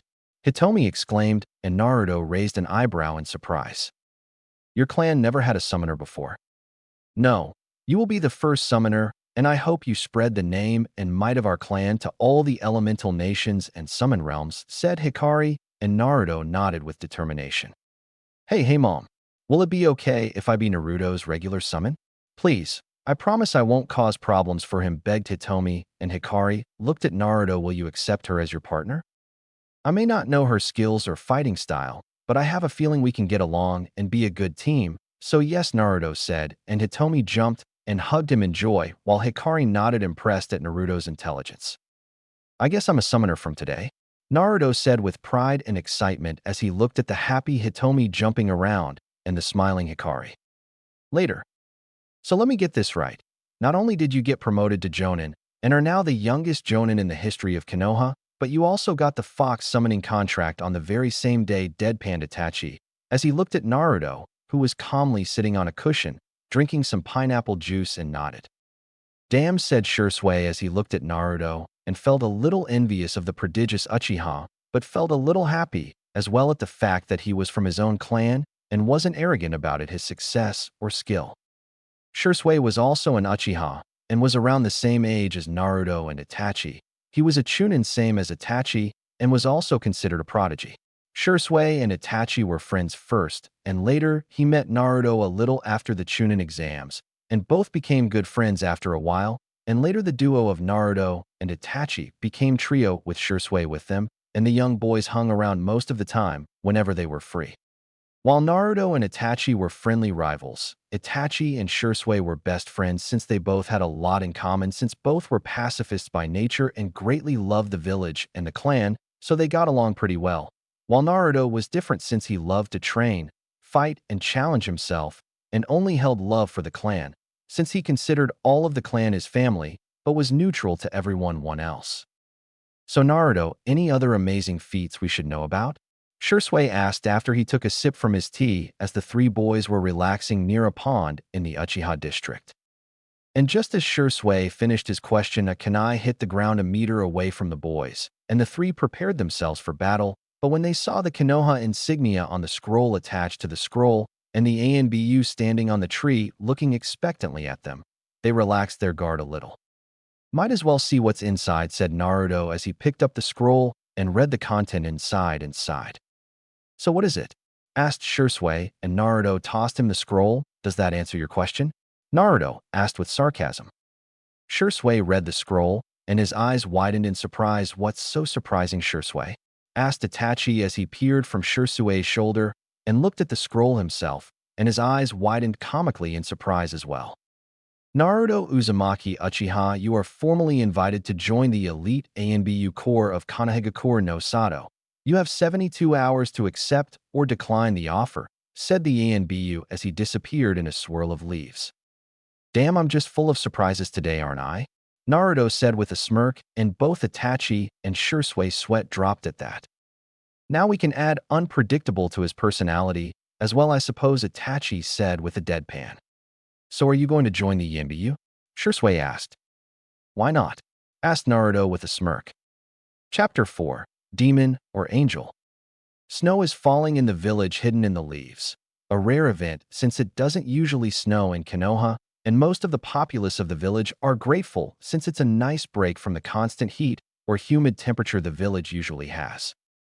The forests around and inside the village are completely covered in white from all the snow, and all the trees have lost their leaves due to the season, and even the ninja are grateful since there would be less trouble locating any spies trying to infiltrate the village. All in all, most of the village were happy from the great blessing of snow in their village, well, except for one specific and special person who was silently cursing the snow for falling in the damn Fire Nation of all places. A child can be seen walking through the busy and cold streets of Konoha, a little blonde girl probably the age of 5, but was pretty short and petite for her age. The girl has the most beautiful golden-colored hair tied in a messy twin tails, with a heart-shaped face, ocean blue eyes, and 3 distinct whiskers like marks on her cheeks. As for her clothes, she was wearing worn-out dark blue pants and a red long-sleeved shirt with blue sandals. Pretty light clothing for someone to wear when it was freezing, but looking at the worn-out state of her clothes, it wouldn't take a genius to guess that she probably can't afford anything better. The little girl, despite her clothes and weak state, probably due to having nothing to eat, can still be considered to have an unnatural beauty that no other child could have. Even a royal princess couldn't hope to match up to the little girl's looks, and while many would think that people would want to help such a beautiful little girl, or at least sympathize with her, but anywhere she would go, she was met with hateful glares. The little girl sighed as she saw one of the food store owners glare at her. "Looks like I'm going to bed without diner again. I might as well find a warm place to sleep for tonight," said the blonde as she slowly made her way through the crowds. "Good riddance. It's a good thing that demon didn't touch any of my merchandise. Probably would have poisoned all of it," said the merchant when he thought the girl was out of earshot. No one noticed the little girl flinch at the remark due to her enhanced senses and get a little teary at the insult, and started to run to get away from the area as fast as possible. Forest outside of Konoha. Jumping from branch to branch of trees in a complete Konoha ANBU uniform is a young man with spiky raven black hair. Naruto's hair looks same as Shippuden, except he doesn't wear the headband on his forehead, so his bangs on front fall down. He is 5 feet and 3 inches tall with a body that can clearly be seen that is built for balance and speed and power. Naruto's body looks the same as Gohan in the Cell games, which is pretty badass for a 9-year-old. His face is hidden by a fox mask, and the only difference in his uniform from the other ANBU is the tanto sheathed on his back just above his weapon pouches. His posture and movement shows that he's moving casually without much effort, but to anyone else's eyes he's nothing but a blur that can easily be missed. "Alright, I can make it to the Hokage's office by 9 p.m., which is pretty good time. Man, I can't wait to eat the feast Mikatuba-san has made. There won't be any left for Itachi or Shursui by the time I'm done, and the look on their faces will be priceless," thought Naruto with a smirk, and his mouth watered a little at the thought of the delicious food. He was going to have a feast for dinner tonight. It has been 2 years since Naruto's promotion to Jonin. his joining of ANBU, and him getting the fox summoning contract. While Naruto changed greatly physically, now having a body of an Adonis according to Mikoto, but his greatest change would be in his skill set. After getting promoted to Jonin and joining ANBU, he got access to both the Jutsu Vaults, and Naruto had to admit that Konoha had an amazing amount of Tai, Nin, Jin, and Kenjutsu scrolls available to its elite ninja, but he was disappointed to see that most ninja relied on the jutsu they were taught by their sensei, and very few ever worked an extra mile to learn something new or improve themselves more. He guessed that there was a reason ninja like Minato Namikaze, Tsukumo Hatake, and Hiruzen Sarutobi, who had no Kekai Genkai, became legends without them. They used every resource they had to improve themselves beyond their limits and learned everything that they could get their hands on and never stopped improving themselves. Sadly, most ninja, when they reach the rank of Jonin, stop improving themselves thinking that they're on top of the food chain and only train to keep themselves in shape, which is probably the reason why there aren't many strength ninjas. Naruto, however, is far different than any ninja. Using his Sharingan and Uzumaki heritage to the fullest, he got himself to almost cage level in Taijutsu, Ninjutsu, Jinjutsu, Kenjutsu, and became a master in the sealing arts, which still shocks Jiraiya to this day at the rate he mastered the art, which was faster than even the famous Minato Namikaze. He got himself to ANBU level in the other arts like medical, stealth, espionage, sensing. All in all, he was pretty proud of himself for getting to his level at the age of 11 and promised himself to keep on improving. Alright, need to speed up if I want to get done with this mission, though I wonder what mission Itachi and Shursui got. Naruto thought about his friends who had also joined the ANBU Corps a year after he joined and were doing pretty good in their missions. After Naruto became ANBU, he had less time to spend with his friends since almost all of his time was spent with either Jiraiya, the Foxes, or training and doing missions with ANBU, but after Itachi and Shursui also joined him, the boys got to spend more time with each other and have fun. There is no better manly bonding than killing enemy ninja together, thought Naruto sagely and slightly with insanity as he thought about all the missions he did with his friends. Being trained to kill at the age of 4 doesn't exactly leave a person normal by any means. Later. Alright, now that my report is given and I'm free, time to get me some food, though Naruto hungrily as left the Hokage's office after giving his report and getting his payment, he started to jump from rooftop to rooftop. After a few minutes of roof hopping, Naruto suddenly stopped. Wait, is that Yuki? But there aren't any foxes I've summoned, and Jiraiya isn't in the village either. Then who could it be? The signature is way too small to notice. I doubt anyone would notice it since most ninja aren't familiar with it and would probably ignore if they sense it, but I should definitely check it out, Naruto thought with a little worry and quickly made his way to the signature's location. Naruko's POV. It was cold. No, it was freezing, and the cardboard box she was sitting inside wasn't helping her any against the damn wind, which was making her feel numb. Why me? Thought Naruko sadly as she thought over her short life.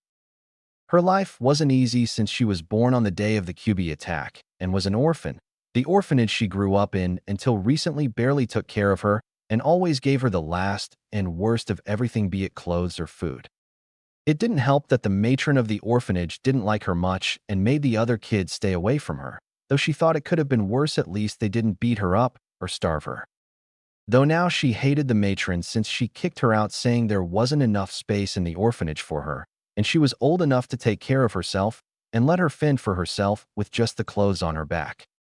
The villagers or ninjas weren't very nice either, since the civilians hated her and glared at her all the time and called her a demon or monster when they thought she wasn't listening and didn't sell her anything even she had some money, while the ninja were really scared of her and always stayed away from her. Everywhere she went, people would send her scared or hateful looks. Was she really a demon? She didn't remember doing anything bad. Then why did people treat her differently? Any other kid her age she saw were always treated kindly with love, but why not her? Was she different than the others?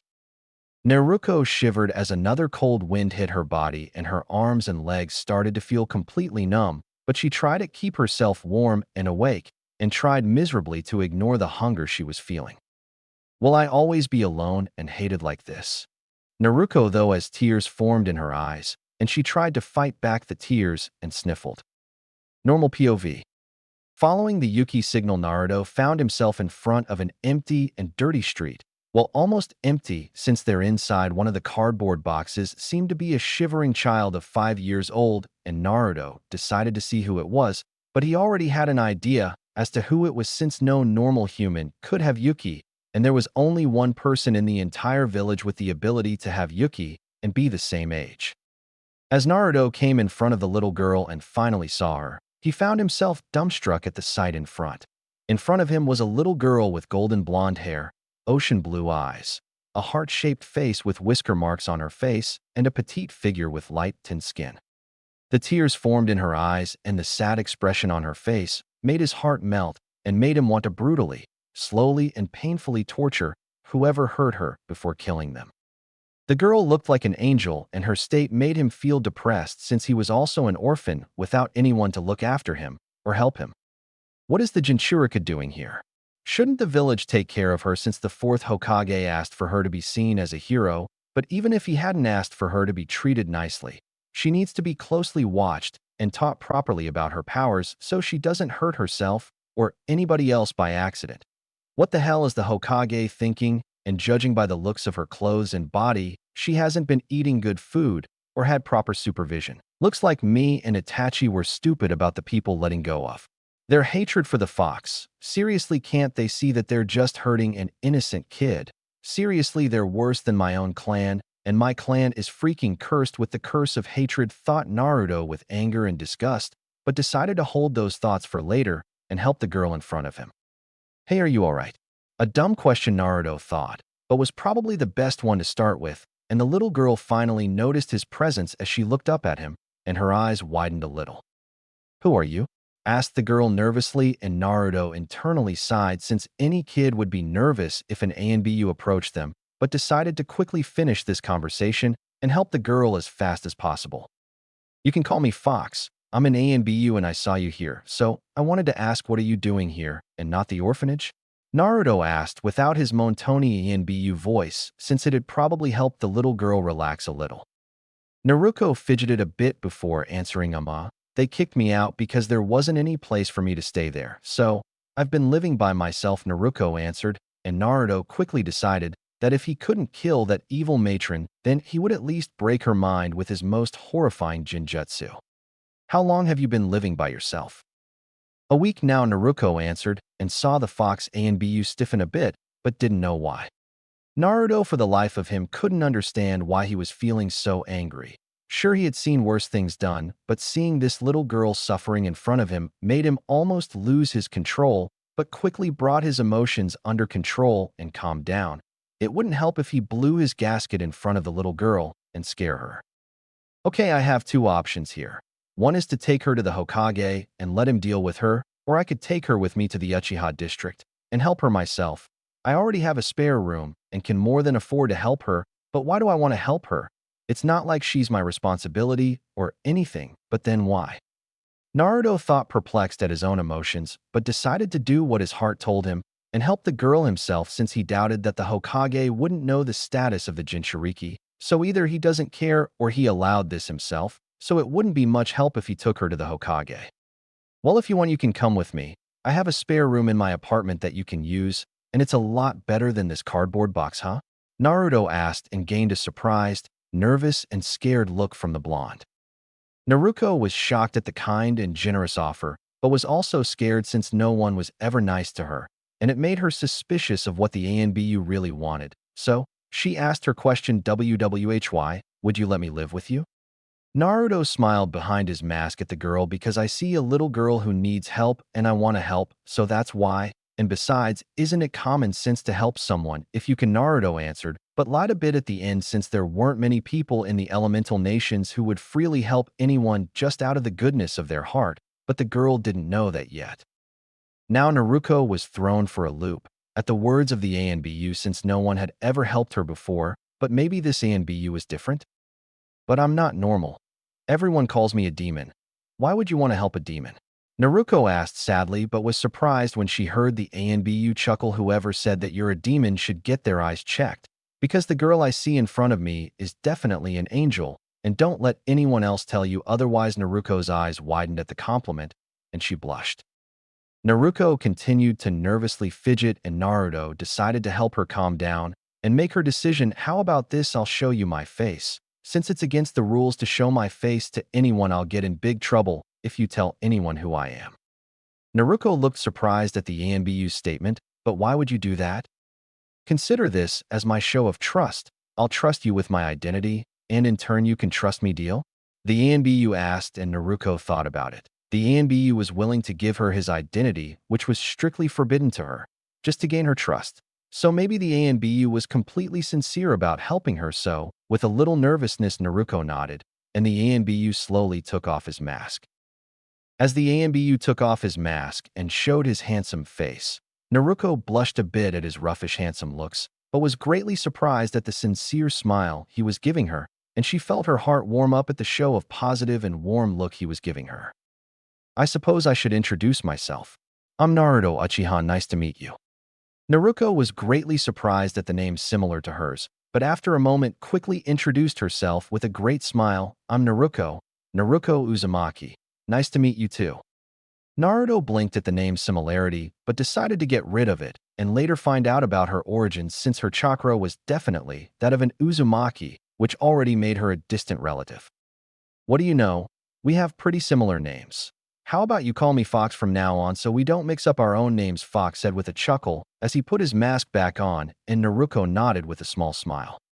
Okay, Naruko answered energetically despite the cold and hunger gnawing at her. Well, then we should get going then. Come on, grab my hand, Fox said as he held his right hand towards Naruko, who slowly grabbed it. Get ready. I'm going to use a jutsu to get us to our destination faster, Fox said, and Naruko nodded, and both disappeared in a bolt of lightning. Uchiha District, Itachi's house. Both Fox and Naruko appeared in a bolt of lightning in the Uchiha District and in front of Itachi's house. Wow, that was so cool. How did you do that?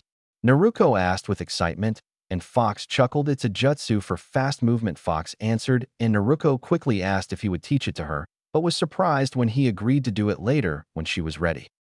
Both Fox and Naruko entered the house and were greeted by Mikoto, who was surprised at seeing Naruko, and later, after Fox explained the situation in private to her, she smiled warmly at him and told him that ask whenever he needed help.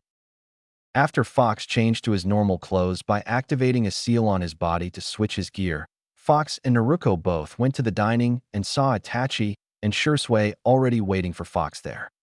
What are you guys doing here so early? Fox asked, surprised. You didn't think we were going to let you eat all the food like the last time, were you?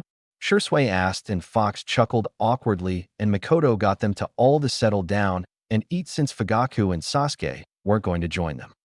After Naruko introduced herself to Itachi and Shursui, which surprised both the boys since they knew about her status as Jinchuriki and decided to later ask Naruto about what was she doing with him.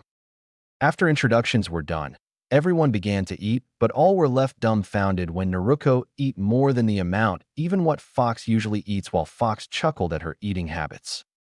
Well, young man, I hope you haven't taken a mission for tomorrow because we are going shopping, Mikoto said sternly to Naruto, who quickly looked at her with fear and asked, wait, why do we have to go shopping, Obasan?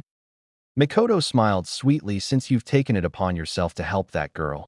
It's your responsibility now to make sure that all her needs are met, one of which is clothes, and we are going to go tomorrow to get all her clothes since she doesn't seem to have any other clothes. Naruto asked with a nervous smile, will it be okay if I just give you my wallet and you buy everything she needs? Mikoto shook her head with a smirk. Oh no, you're not getting out of this one. We are going shopping tomorrow, and you are coming whether you like it or not, Mikoto finished with a threatening tone, and Naruto gulped and sighed, since there was no winning any battles against Itachi's mom. All right, Naruto said, defeated, but when he saw Naruko talking happily with his friends and smiling a real smile, he found himself smiling as well. It looked like her smile was contagious. Are you serious about helping her? You will have to answer to the Hokage, and other clan heads may also raise problems for you. Is it worth it? Mikoto asked seriously, and Naruto looked at her with a look of complete determination. I know, and I don't care. When I first found her in the alley today, I could have ignored her or just given her to the Hokage, but I couldn't. It just didn't feel right, so I've made up my mind I will help her. Doesn't matter who might not want me to or try to stop me. I will help and protect her. And that's my promise of a lifetime, finished Naruto with such passion and determination that Mikoto felt that she wasn't listening to an 11-year-old boy, but rather the Hokage. Mikoto smiled at the young man as he finished. Then I don't have to worry about anything. I know that you will be able to protect her. Now go and get going. You want to show her your apartment to write? Mikoto asked, and Naruto nodded and left after saying goodbye. After Naruto left Mikoto's side, sadly looks like daughter is in good hands. Kushina. Chapter 5. New Beginnings. Even ANBU training can't compare to this torture. How many stores did we go to? I lost count after the 30th. Seriously, it's just clothes. How many more stores are we going to go to? Thought Naruto in exhaustion and irritation while carrying 12 bags full of different items, and followed Mikoto, who was dragging him and Naruko around the village shopping for clothing and other everyday items. After the night when Naruto found Naruko and brought her in, and both had dinner at Itachi's house, and later Naruto showed the young blonde his apartment and gave her his spare room. Both Uzumaki were dragged by a happy and energetic Mikoto the next morning for shopping the next morning before they could even get some breakfast. While Naruto was expecting some store owners to try and kick Naruko out, he was mildly surprised that no one tried and even acted civilly with her even though it was forced. He suspected that the respect and restraint was either due to Mikoto being the wife of the Uchiha clan head or his fearsome reputation, which he got for his extremely brutal and quick kills. Seriously, he did not rip off his enemy's spinal cords for fun. That was a one-time thing. Alright Naruto, good news. We only have pajamas left to buy, and then we can go home, so cheer up. Mikoto said after seeing the irritated and exhausted state of the young ANBU, and decided to finish her shopping spree for today. Thank God, yelled Naruto in his head, but simply responded with a take your time to Mikoto and Naruko with a smile, which made both the females happy. After going to the final store, which had many pajamas and other clothes, Naruto simply sat on one of the chairs there and waited for the girls to finish their choosing and be done so he could finally leave. Alright, try this one on Naruko-kun and show me how it looks, said Mikoto. Said she handed Naruko a pair of pajamas and shoved her inside a changing room. After changing, Naruko came out, and Mikoto squealed at the sight of her clothes and took her in front of Naruto. What do you think, Naruto-kun? Doesn't she look absolutely adorable? Asked a giddy Mikoto as she looked at Naruto for his response. When Naruto looked at the young blonde little girl in her orange pajamas, which seemed to be a little big for her, and the orange bunny nightcap on top of her head, he had to stop himself from shouting cute, but he controlled himself and smiled at the blonde. You look really cute in that, Naruko, but do you like it? Naruko blushed at compliment, while whenever Mikoto praised or complimented her, she felt happy or proud, but it was completely different whenever her savior would do it. She would always blush when he smiled warmly at her or compliment her, since that smile of his could make anyone feel warm inside, because it was probably the epitome of true smiles, at least in her mind. Yeah, it's really nice and comfy. I think I'll take it, replied the blushing blonde, and Naruto smiled and internally thanked heaven for his torture finally ending. Alright then, looks like our shopping for today is done, said a happy Mikoto, and the three left for the Uchiha clan after paying for the clothes. Later. So are you in the mood for some fried rice with chicken and some fish? Asked Naruto as he slightly turned to look at Naruko, who changed from her rags and was now wearing short blue jeans that reached her knees and a dark red t-shirt with a blue star design on the front of the shirt. Yeah, do you need any help with anything? Asked Naruko as she looked at the young ANBU cooking with a white cook apron on. No, it's alright. I'm almost finished here and the table is set, so just sit down, but thanks anyways, replied Naruto as he continued to cook, but after a few moments felt someone watching him intently, and as he turned his head around a little and saw that Naruko was staring at him intently, as though expecting him to say something, and Naruto's sweat dropped at the look. Yep, it's official, every female wants a compliment after they get new clothes, even 5-year-olds. Well, at least I learned one new thing about the female gender, that they love clothes and getting showered with praises for their looks. Meh, at least she does look a little cute in those clothes, thought the sweat dropping ANBU as he looked at the young blonde, silently demanding a statement from him. Oh, nice clothes, Naruko. They look good on you, and red suits you, said the ANBU, and further sweat dropped as the young blonde smiled and turned around and started to pass the time with her chopsticks. Having nice things said to feels nice. I wish others treated me this kindly, thought the depressed young blonde since everyone around the village either glared at her or ignored her. She couldn't remember anyone praising her. Hell, she doesn't remember anyone even smiling at her. Her savior, his friends and Makoto were the first people to treat her normally and kindly. She didn't know if she just liked being praised generally or it was because her savior did it, but she felt like someone important whenever he would do it. Later, after having lunch, Naruto decided to give his blonde guest a tour around the Uchiha district so that she may know her way around and proceeded to show her around. Naruko couldn't believe her eyes since wherever she would go, people would either look at her with respect, while some people even smiled at her. She couldn't believe a place like this existed in the village, damn it. She definitely would have come here sooner if she knew. While Naruto was smiling slightly at his clansmen, since unlike other clans or people, the Uchiha clan respected power and those who had pride. While the young blonde doesn't necessarily have her own power per se, she does have the ability to hold the QB, and that earns her respect among his clan, while others sympathize with her since they already know the truth and aren't ignorant. This is where the local stores are, so you can buy anything you may need from here when I'm not around, the young ANBU said as he pointed at the different stores inside the clan district, and the little blonde nodded dumbly as she took in the sights and the people with amazement, since it was pretty amazing for someone who got glared at most of the time from complete strangers to not get glared in an area inside the same village. After we finish this tour, we should go to Itachi's house since I have some things to discuss with him, and you can meet his little brother. You're both the same age, I think, Naruto said as he and Naruko both continued on their way. Later. Come on, Itachi, it couldn't have been that bad. I mean, seriously, you got laid for free, Naruto said as tried to console his depressed rival. My first time, and I had S&M, and she made me go another round, said Itachi with a hollow voice as a dark cloud hung over his head. Okay, that might have been a little extreme for your first time, said Naruto awkwardly since he didn't think Itachi would get a sadist for his seduction training. I got a C grade for my performance in seduction training, so I have to take extra classes, but what I don't get is how the hell you got an S grade on your first try in seduction training.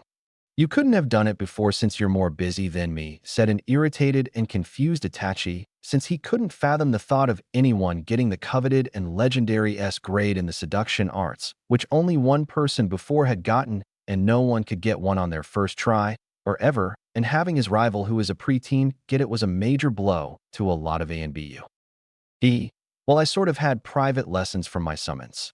Well, a lot of lessons in seduction and other kitsune arts, so it was pretty easy, Naruto replied sheepishly since he had lost his virginity some time ago to his summons, well, the summon boss in particular. You were telling me that you had sex with foxes? Asked a slightly disgusted Itachi. They aren't normal foxes, Itachi. They are yokai, and they have human forms. Very sexy human forms. Very amazing human forms, Naruto quickly replied before his rival would think something really stupid about his tastes in women, but slowed down in the end of his statement. You're drooling, Naruto, Itachi said with a deadpan and internally couldn't believe his rival's luck since Naruto was never easily impressed with anything, and if his fox summons were that good-looking in human form, then they must definitely amazing. Oh, thanks, Naruto said awkwardly as he wiped the drool from his mouth and pushed away the perverted thoughts about his summons. Jiraiya really is a super pervert if he can corrupt me this much, but then again, everyone is perverted. Most just hide it better, thought Naruto about his perverted but strong Fuinjutsu teacher. Well, our personal matters aside, let's see what those two are arguing about, Itachi said as he got up and walked towards Naruko and Sasuke, who were arguing loudly in the garden. And I'm telling you that fox is way stronger than your girly-looking brother, Duck, but Naruko said as she glared at the young Uchiha, who was the same age as her. Please, my big brother can kick Naruto's, but all the way to Kumo, you dumb blonde, Sasuke said back as he glared at Naruko. What's this arguing about who is stronger over here? Asked Naruto as he looked at the arguing kids and had stopped himself again from shouting cute at the angry pouting face Naruko was making. Itachi had to bite his lip from mouthing cute at seeing the young blonde Jinchuriki and his little brother making cute angry faces and decided to quickly save himself and Naruto from embarrassing themselves and stop the argument. Me and Naruto both know our limits, so we know who would win in a fight between us, so you two don't have to argue about that. but rather think about your own strengths and what you want to do in the future. What do you mean, big brother? Asked a confused Sasuke. What I mean is what do you want to become in the future? Itachi asked, but already knew the answer. Sasuke smiled and replied, I want to join the village police force like father. Naruko looked at her savior in deep thought, while Naruto himself raised an eyebrow in interest at hearing the young blonde's answer. Have you thought about what you want to become when you grow up, Naruko? Naruto asked, and the little blonde nodded. Yeah, I thought about it a little, and I want to become a hero just like the fourth Hokage. And like you, Naruko said the last part with a blush. Both ANBU were surprised at the answer since they didn't expect that answer and wondered if the blonde would hate the Hokage after she finds out that he sealed the QB inside her. That's quite an ambition to be like the fourth Hokage. If you really want to be like him, then it will be a tough road ahead of you, Itachi said wisely. But don't worry, I'm sure you can even surpass the fourth if you work hard, and I'll help you whenever you need it, Naruto assured with a smile, and was rewarded with a blush and thank you from the blonde. But it's not fair that we can only go to the academy when we're 7. Both you and Naruto attended the academy when you were just 4, big brother, Sasuke said with a pout. That's because there haven't been any threat of war between the major nations in the recent years, so the Hokage decided to increase the age requirement so kids can enjoy their childhood more, and so that most adult ninja don't become too mentally unstable in the future, Naruto said, and Sasuke mouthed about not being fair, while Naruko murmured about stupid, crazy ninja. Like you're one to talk, Naruto. You're already crazy, even if it's a little. Spinal cord's off, thought Itachi with a deadpan. Hey kids, come on, and have some snacks, Makoto said from inside the house, and both Naruko and Sasuke ran off at the mention of snacks while the two ANBU walked inside casually. Later, a month has passed since Naruko started to live with Naruto, and she couldn't be happier since she had become good friends with Itachi, Shisui, and Sasuke, while Makoto was like a mother to her, and even the Uchiha clan had taken a liking to her. While Naruto was sometimes busy with his ANBU duties, Naruko would stay with Makoto and her family, and whenever he would be back, both Uzumaki spent a lot of time together, which either consisted of Naruto teaching Naruko reading, writing, and other survival and useful skills since she needed the basics before he decides to train her, or having fun by either Naruko forcing Naruto to help her with a prank or annoying Sasuke.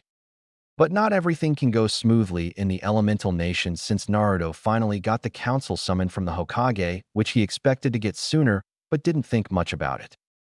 Hokage Council Room. The council room was filled with the usual ninja clan heads, the Hokage's advisors, and the civilian council, since the matter was also concerning them indirectly and the Hokage himself. Naruto entered wearing his ANBU gear and stood stoically in front of the room. You summoned me, Hokagedono, Fox stated emotionlessly, since he was on active duty and was required of him as such. Yes, Fox. I have been informed that you have taken the guardianship of the Jinchuriki some time ago, and she has been living with you up until now, stated the Hokage, and Fox nodded. Yes, Hokagedono, that is correct. And can you explain as to why? Asked the Hokage, and everyone listened intently to hear the young ANBU's reason for his actions. And why not, Hokagedono? Fox stated. Everyone blinked at the question since they were expecting an answer, not a question. Pardon? I didn't understand, Fox. Asked a confused Hokage. My answer is why not, Hokagedono.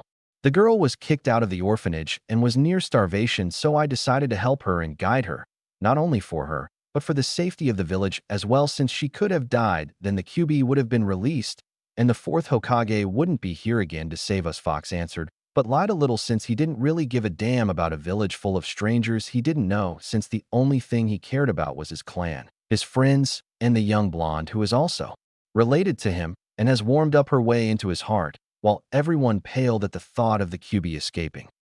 Be that as it may, but it was agreed by everyone in the council that no clan would be allowed to adopt the Jinchuriki, since that would give far too much power to one clan, which would put imbalance between the village, said Hayashi Hyuga as he glared at the young ANBU. You are right, Hyugadono, but you are overlooking one important fact, replied Fox. And what would that be, Fox? Asked Shikaku as he looked on with a calculative look. That I am an ANBU and my loyalty lies first and foremost to the Hokage and no one else. That is the reason why I wear a mask, so that it may show that I have given up my identity and taken up one of a protector of the leaf and the blade of the Hokage, said Fox, and added a tone of great pride to his monotone voice so that it may have the effect he desired on his target. Fox got his desired effect when the Hokage smiled warmly at him. His will of fire burns stronger the more he grows. He just might be the one I can give my hat to, thought the Hokage in happiness.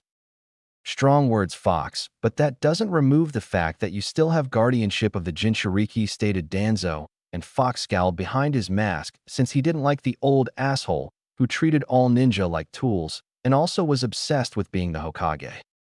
I am aware of that fact, Danzadono, but what the council isn't aware of is that I have taken the guardianship of the Jinchuriki under my ANBU name thus. That means whenever I quit my position, I would lose her guardianship, Fox answered, and most were confused at this until they understood that until Danzo solved their confusion. I see, so the right over Jinchuriki is by proxy still in the Hokage's hands. I see no more reason to continue this council than since it wouldn't hurt for the Jinchuriki to have a caretaker, Danzo said dismissively, and Fox got a very strong urge rip the man to shreds, but kept his cool. Wait, but what about the Jinchuriki's loyalty? Since she will live a long time in the Uchiha district, she will probably have more loyalty to the Uchiha clan, asked Choza Akimichi, who was clan head of the Akimichi clan. Loyalty is earned with love, Akimikidono, Fox stated, and everyone got the meaning when they looked at the stoic and emotionless face of the Uchiha clan head, since the Uchiha clan is one of the most stoic clan. Since most clans and civilians held hatred for the Jinchuriki, the council thought the Uchiha would be the same and wouldn't show any love or respect for the Jinchuriki, and that would make the Jinchuriki only loyal to the Hokage, thus to the village itself. If only you knew, you predictable stupid shit stains. My clan is far above your biased and low views, thought Fox, and smirked behind his mask since this discussion was all his. Well, I suppose this council is over. Everyone is dismissed, the Hokage said as he made his way to his office while the others started to move as well. Maybe you should think less and eat more, Choza. You were never a thinker, buddy, stated Inoichi Yamanaka as he comforted his friend who was crying anime tears since the young ANBU's answer made him look like an idiot. Well played, Naruto, as expected of an Uchiha. Win with absolute power, thought Fugaku with pride, and nodded towards Fox, who nodded back and disappeared in a bolt of lightning. Hokage's office. What do you think, Jiraiya? Asked the Hokage as he worked on his paperwork while Jiraiya was smiling happily. Well, I think I just got a huge load off my shoulders. Now I don't have to worry about the kid being okay or not, since Naruto is definitely someone I can rely on, Jiraiya said with a smile. Indeed, as do I, since I don't think I could face Minato in the afterlife if the conditions of his daughter's living continued like they had previously. Jiraiya's face darkened at the statement. Sensei, what the hell were you doing when the kid was kicked out of the orphanage? The Hokage frowned at the question. I suppose it's my fault since I didn't personally check up on her, and the two Chunin who I had assigned to watch over her had lied in their reports to me because they had a grudge against the Kyuubi, and so the child suffered. But rest assured that they were punished properly. Jiraiya scowled. Damn retards. I wish I could look after the kid myself, but my spy network needs to work overtime just in case any nations tries of attacking us, since we still aren't back to full power, finished Jiraiya with a depressed tone. True, but we are lucky we have such a great ninja who has such great loyalty to the village and has great character as well. Something very rare these days, said the Hokage, and Jiraiya smirked a bit. You aren't planning on dumping this job on the kid, are you? The Hokage smiled. Well, these old bones aren't getting any younger, and I do want some time to read a little Ika, but not now, maybe in a few years since he is still too young. But if you want the job, Jiraiya, I'd be happy to give it to you, as the Hokage finished. And when he looked at the place where Jiraiya was previously standing on was note left which read never, and the Hokage chuckled at his student's antics. Later, on top of the Hokage monument, Fox was standing on top of the head of the fourth Hokage and staring intently at the village, but more precisely at the Uchiha district. I will always protect those precious to me, because that is my nindo, thought Fox with determination as he clenched his fist. Chapter 6. Ninja Academy. Come on, Fox, wake up. I don't want to be late for the academy on the first day, said Naruko as she tried to wake the sleeping ANBU up. Burn in hell, stupid academy. Quietly cursed the sleepy ANBU as he got up, and looked at the 7-year blonde in her orange pajamas who was smiling at him. "Good morning, Fox. Come on, get ready. We have 45 minutes before the classes start," Naruko said as she pulled the sleepy ANBU from his bed, who was only clad in a pair of black shorts. "There is nothing good about this morning. I seriously hate mornings," mumbled the ANBU as he picked up his clothes from atop a table and entered the bathroom to freshen up. 15 minutes later, Naruto came out of the bathroom and was now wearing black cargo pants and a black muscle shirt with the Uchiha and Uzumaki symbols on his shoulder blades. "What's for breakfast?" asked Naruto as he looked at the now 7-year-old blonde who was setting up the table. "Rice with fish and miso soup," Naruko answered with a smile, but when she looked at the Fox ANBU, she blushed when Fox was fixing his hair to make it spikier and was unknowingly flexing his well-developed muscles, and the muscle shirt wasn't helping any. "His body is same as Gohan in Cell Saga." "Smells good," said Fox with a smile, and sat down and began to eat his breakfast. "So now that I'll be a ninja in training, will you please teach me some jutsu?" Naruko pleaded as she looked at the genius ANBU, who nodded with a smile. "I guess so, since it's about time we started, but we will still mainly focus on chakra control," Fox said, and smirked a bit when Naruko groaned, But chakra control is so boring. Tree walking just isn't that awesome after you master it," Naruko finished with a huff. "Most people would kill to have the chakra reserves you have, just so you know," Fox stated, and Naruko puffed up her cheeks. "I know, but it's not fair that you have even more chakra than me, and you have perfect control." "Not everyone can be as awesome as me, you know," Fox said with a smirk and smiled when the young blonde pouted. After a while, both Uzumaki finished their food and began to leave for the academy. "Good choice with your clothes," Fox said, and Naruko smiled in appreciation since she took quite some time picking her outfit, which consisted of black ninja sandals, black combat shorts that reached her knees, a black t-shirt, and over it, she wore a short-sleeved rip-up red hoodie with the Uzumaki clan symbol on the back. "Thanks, come on, let's get going. I don't want to be late," Naruko said as she dragged the ANBU with her, and most Uchiha, who saw them, either smirked or raised an eyebrow in amusement at the scene of the young blonde dragging the clan Prodigy around. Later. "Didn't get enough sleep, huh?" Naruto asked as he looked at his rival, who had a slightly irritated and sleepy look on his face. "Don't remind me. Would anyone suspect us if we burn the place down tonight?"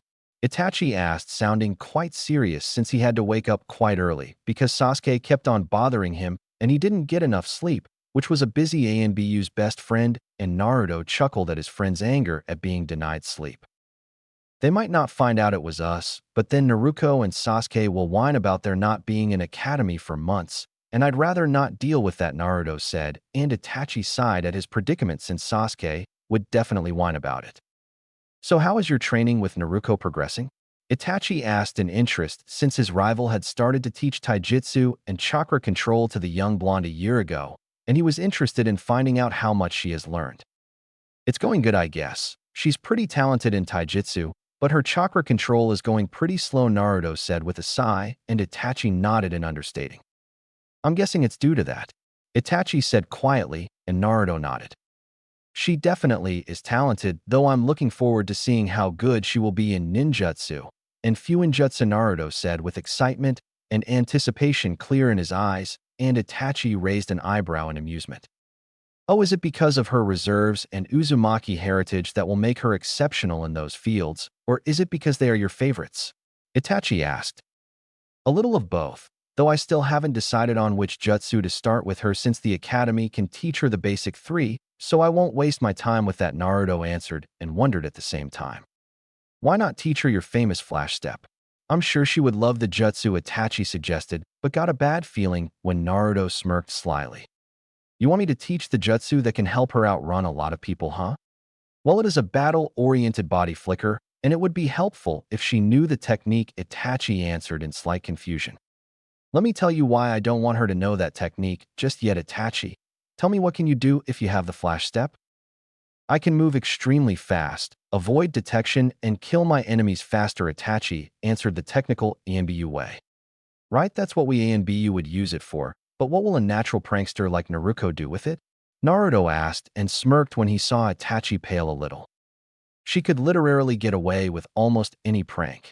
Itachi said, a little horrified since Naruko's pranks were extremely elaborate, and some could even be used by ANBU if you replace the water balloons and other harmless items with pointy and sharp kunai.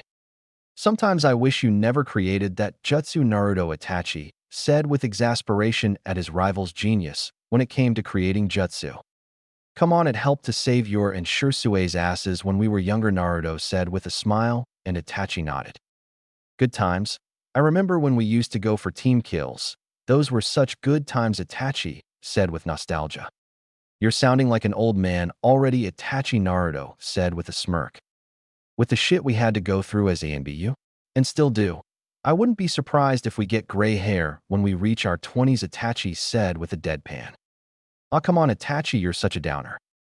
Only you would enjoy being surrounded by dozens of enemy ninja in their territory, Naruto, Itachi said with a shake of his head, and Naruto smirked. The two ANBU's conversation would have continued if not interrupted by the two young ninja in training. Hey big brother, we're off since the academy is about to start, Sasuke said as he approached Itachi and Naruto. See you after the academy, Fox, Naruko said with a smile, and Naruto returned it with his own. Good luck, Naruko, and you too, Sasuke, though I doubt you two would need it, Naruto said, and both the ninja in training smiled in pride at being praised by the genius ANBU. And pay attention in class. I've heard that they have changed the academy curriculum from the time we were there, so there might be new things you two can learn, Itachi said. Both Sasuke and Naruko nodded. We have to get going, so see you two later, and I'll pick you up when the academy finishes, Naruko. After that, the four said their goodbyes and went their own ways. Later. So how was the academy today? Naruto asked as they were walking towards the Uchiha district along with Itachi and Sasuke. Boring. All we learned today was stupid history and what we will be learning later. And did you know that girls have to learn flowering arranging? Naruko asked in irritation at the low standard of the academy. Haha, lame. Sasuke said from Itachi's back since he was giving him a piggyback ride. Shut up, Onaikan lover. Naruko said in irritation since boys didn't have to learn how to arrange flowers and other crappy useless things. What, I'm not an Onaikan lover. Sasuke shot back in anger and embarrassment. Whatever helps you sleep at night, Onaikan, or is it your Onaikan? Naruko asked slyly and smirked when Sasuke fumed at the accusation. And so the young ninja in training continued to bicker with each other while the young ANBU had their own conversation. Looks like the academy's standards have gotten low, Naruto said in disappointment.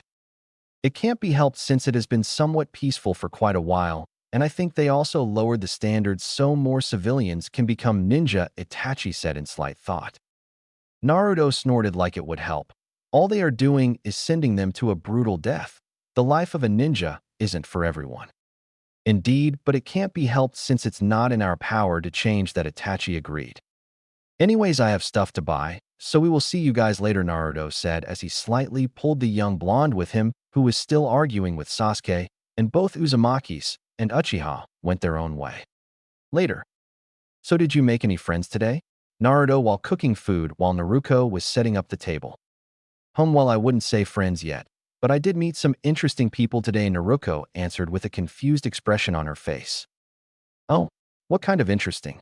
Naruto asked in interest. Hey Fox, have you ever met someone named Hinata? Naruko asked as she looked at the Fox ANBU with a concentrated stare. The Fox ANBU himself thought over it for a minute. Hinata. Hinata, I think I know a few girls named Hinata. Which one do you know? He asked curiously. Naruko huffed as she crossed her arms over her chest and looked away with an angry pout. Today in the academy, all the new students got assigned to their classes, and I'm in the same class as Sasuke, but that's not important. When it was break time, everyone went outside, and me too, but when I was having my lunch, this pale-eyed weird girl with dark blue hair comes and asks me that what is my relationship with you. Naruko finished, and as she looked at the curious ANBU who motioned for her to continue. Naruko blushed a bit before she continued. Told her that we are family, and we live together, Naruko said, and looked at Naruto, who smiled. Well, what did she say after that? He asked, getting interested in where this was going. She glares at me and tells me I'm not worthy or something and to stay away from you. Naruko said with rage fully visible on her cute face, and the ANBU sighed as he remembered who she was talking about. So what did you do? I told her that it wasn't any of her business and that she was weird. After that, she just glares at me even more and walks away saying I'm her rival or something. Naruko finished with a huff and looked at Naruto for an explanation. Naruto himself rubbed the back of his neck in amusement. I guess I know who you're talking about. I met her a year ago. Well, more like I saved her a year ago, Naruto explained. Flashback. Fox, fully clad in his ANBU gear, sighed as he silently followed the Kumo ambassador through the shadows. I knew something was up with this treaty. It was too easily made. Good thing I decided to keep an eye on these guys, and I was right again since these guys want to be a Kugan apparently, thought Fox tiredly, since he really didn't like the pathetic attempts of kidnapping from the Kumo ninja. After the Kumo ninja leader kidnapped the Hyuga heiress, they quickly made their way to get out of the village, and Fox followed them, since fighting inside the village will not only cause collateral damage, but Kumo can also accuse them of attacking their ninja. So when he gets them in the forest where they aren't supposed to be and capture them alive, then it will politically help Konoha when the time comes for Kumo to pay compensation for attempted kidnapping and making a false alliance.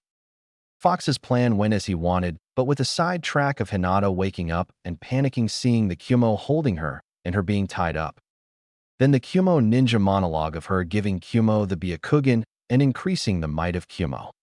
The little girl was near hysterics about being taken away from home and used as a slave, but thankfully Fox decided that the time to intervene was perfect, and he quickly knocked out the Kumo ninja and saved the heiress. Fox made shadow clones and took the tied-up Kumo ninja back to the village, and he himself picked up and calmed down the crying girl. After they got back to the village, Fox took the little girl back to her clan compound. He also noted that when he refused to show the girl his face, she used her Byakugan to look at his face and blushed when she saw his face.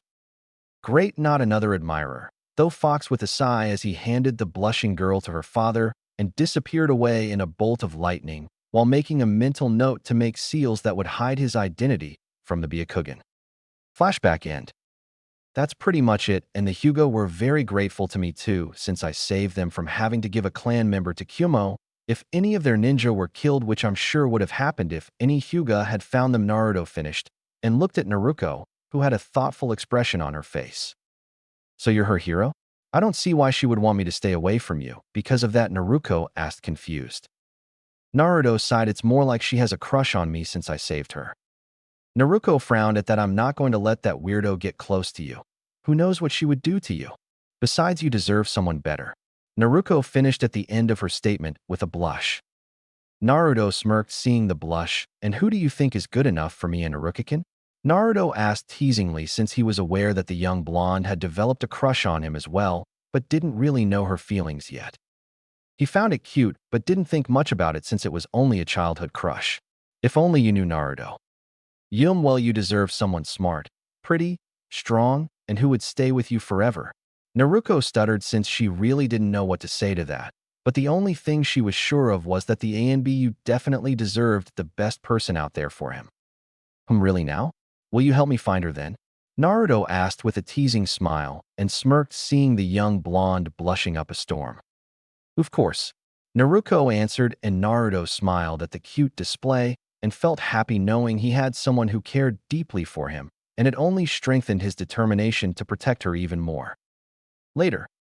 Fire release. Great fireball jutsu. Naruko said as she fired a fireball the size of a small house at the lake in front of her and watched as her jutsu soared forward and hit the lake, making a large amount of steam. How? Sasuke asked, amazed with his mouth agape seeing the giant fireball since it was easily 10 times larger than his own. Hee, how do you like that, Aonikon? Naruko asked with a smirk seeing her rival's face. Sasuke couldn't give a comeback at the jab at his sexuality since he couldn't believe the phenomenon in front of him since it had been 5 months since the academy started and he had learned his first fire jutsu from his father a month ago and was proud of himself for being able to master it to a degree, but his rival had easily mastered the same jutsu and hers was 10 times larger than his own, and he felt his pride hurt a little at the fact. How did you do that? Sasuke asked, amazed and a little envious. Naruko giggled. Fox taught me how, and before you ask why is my jutsu bigger, well, it's because my jutsu is a little modified than the original and I added a lot of chakra to make it bigger, answered Naruko, and Sasuke frowned. But I added a lot of chakra too, Sasuke replied. I have a lot more chakra than you, Sasuke. But Sasuke would have continued if Naruko didn't interrupt him. Now, Sasuke, don't feel bad. Not everyone can be as awesome as me, Naruko said with a smirk, and both ninja in training continued to argue about their jutsu. A little distance away from them, hidden in the trees, were Naruto and Itachi, and both were smiling seeing the rivalry forming. Looks like Naruko is picking up a few things from you. I wonder if that's a good thing or bad, Itachi said with a small smile. Definitely better than picking up any of your traits, Ototokan, Naruto said with a smirk, and Itachi glared at him.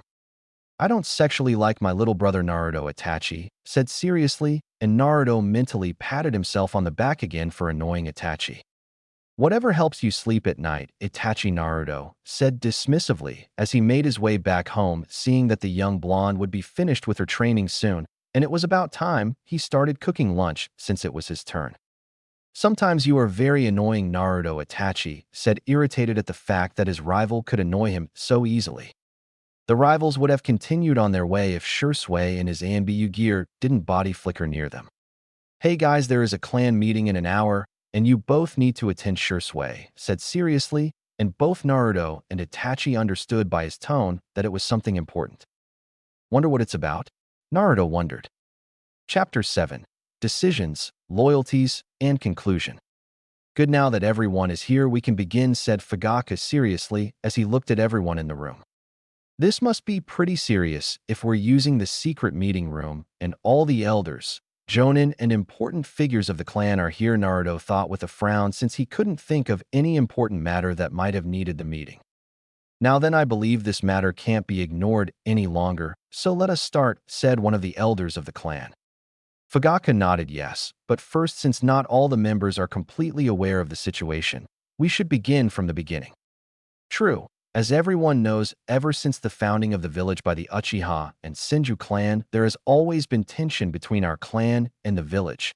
This over time has barely decreased. Even though the Senju have almost died out, there is still unresolved tension, which is due to the students of the Senju, explained another elder with slight pause as he looked at everyone to see that they understand.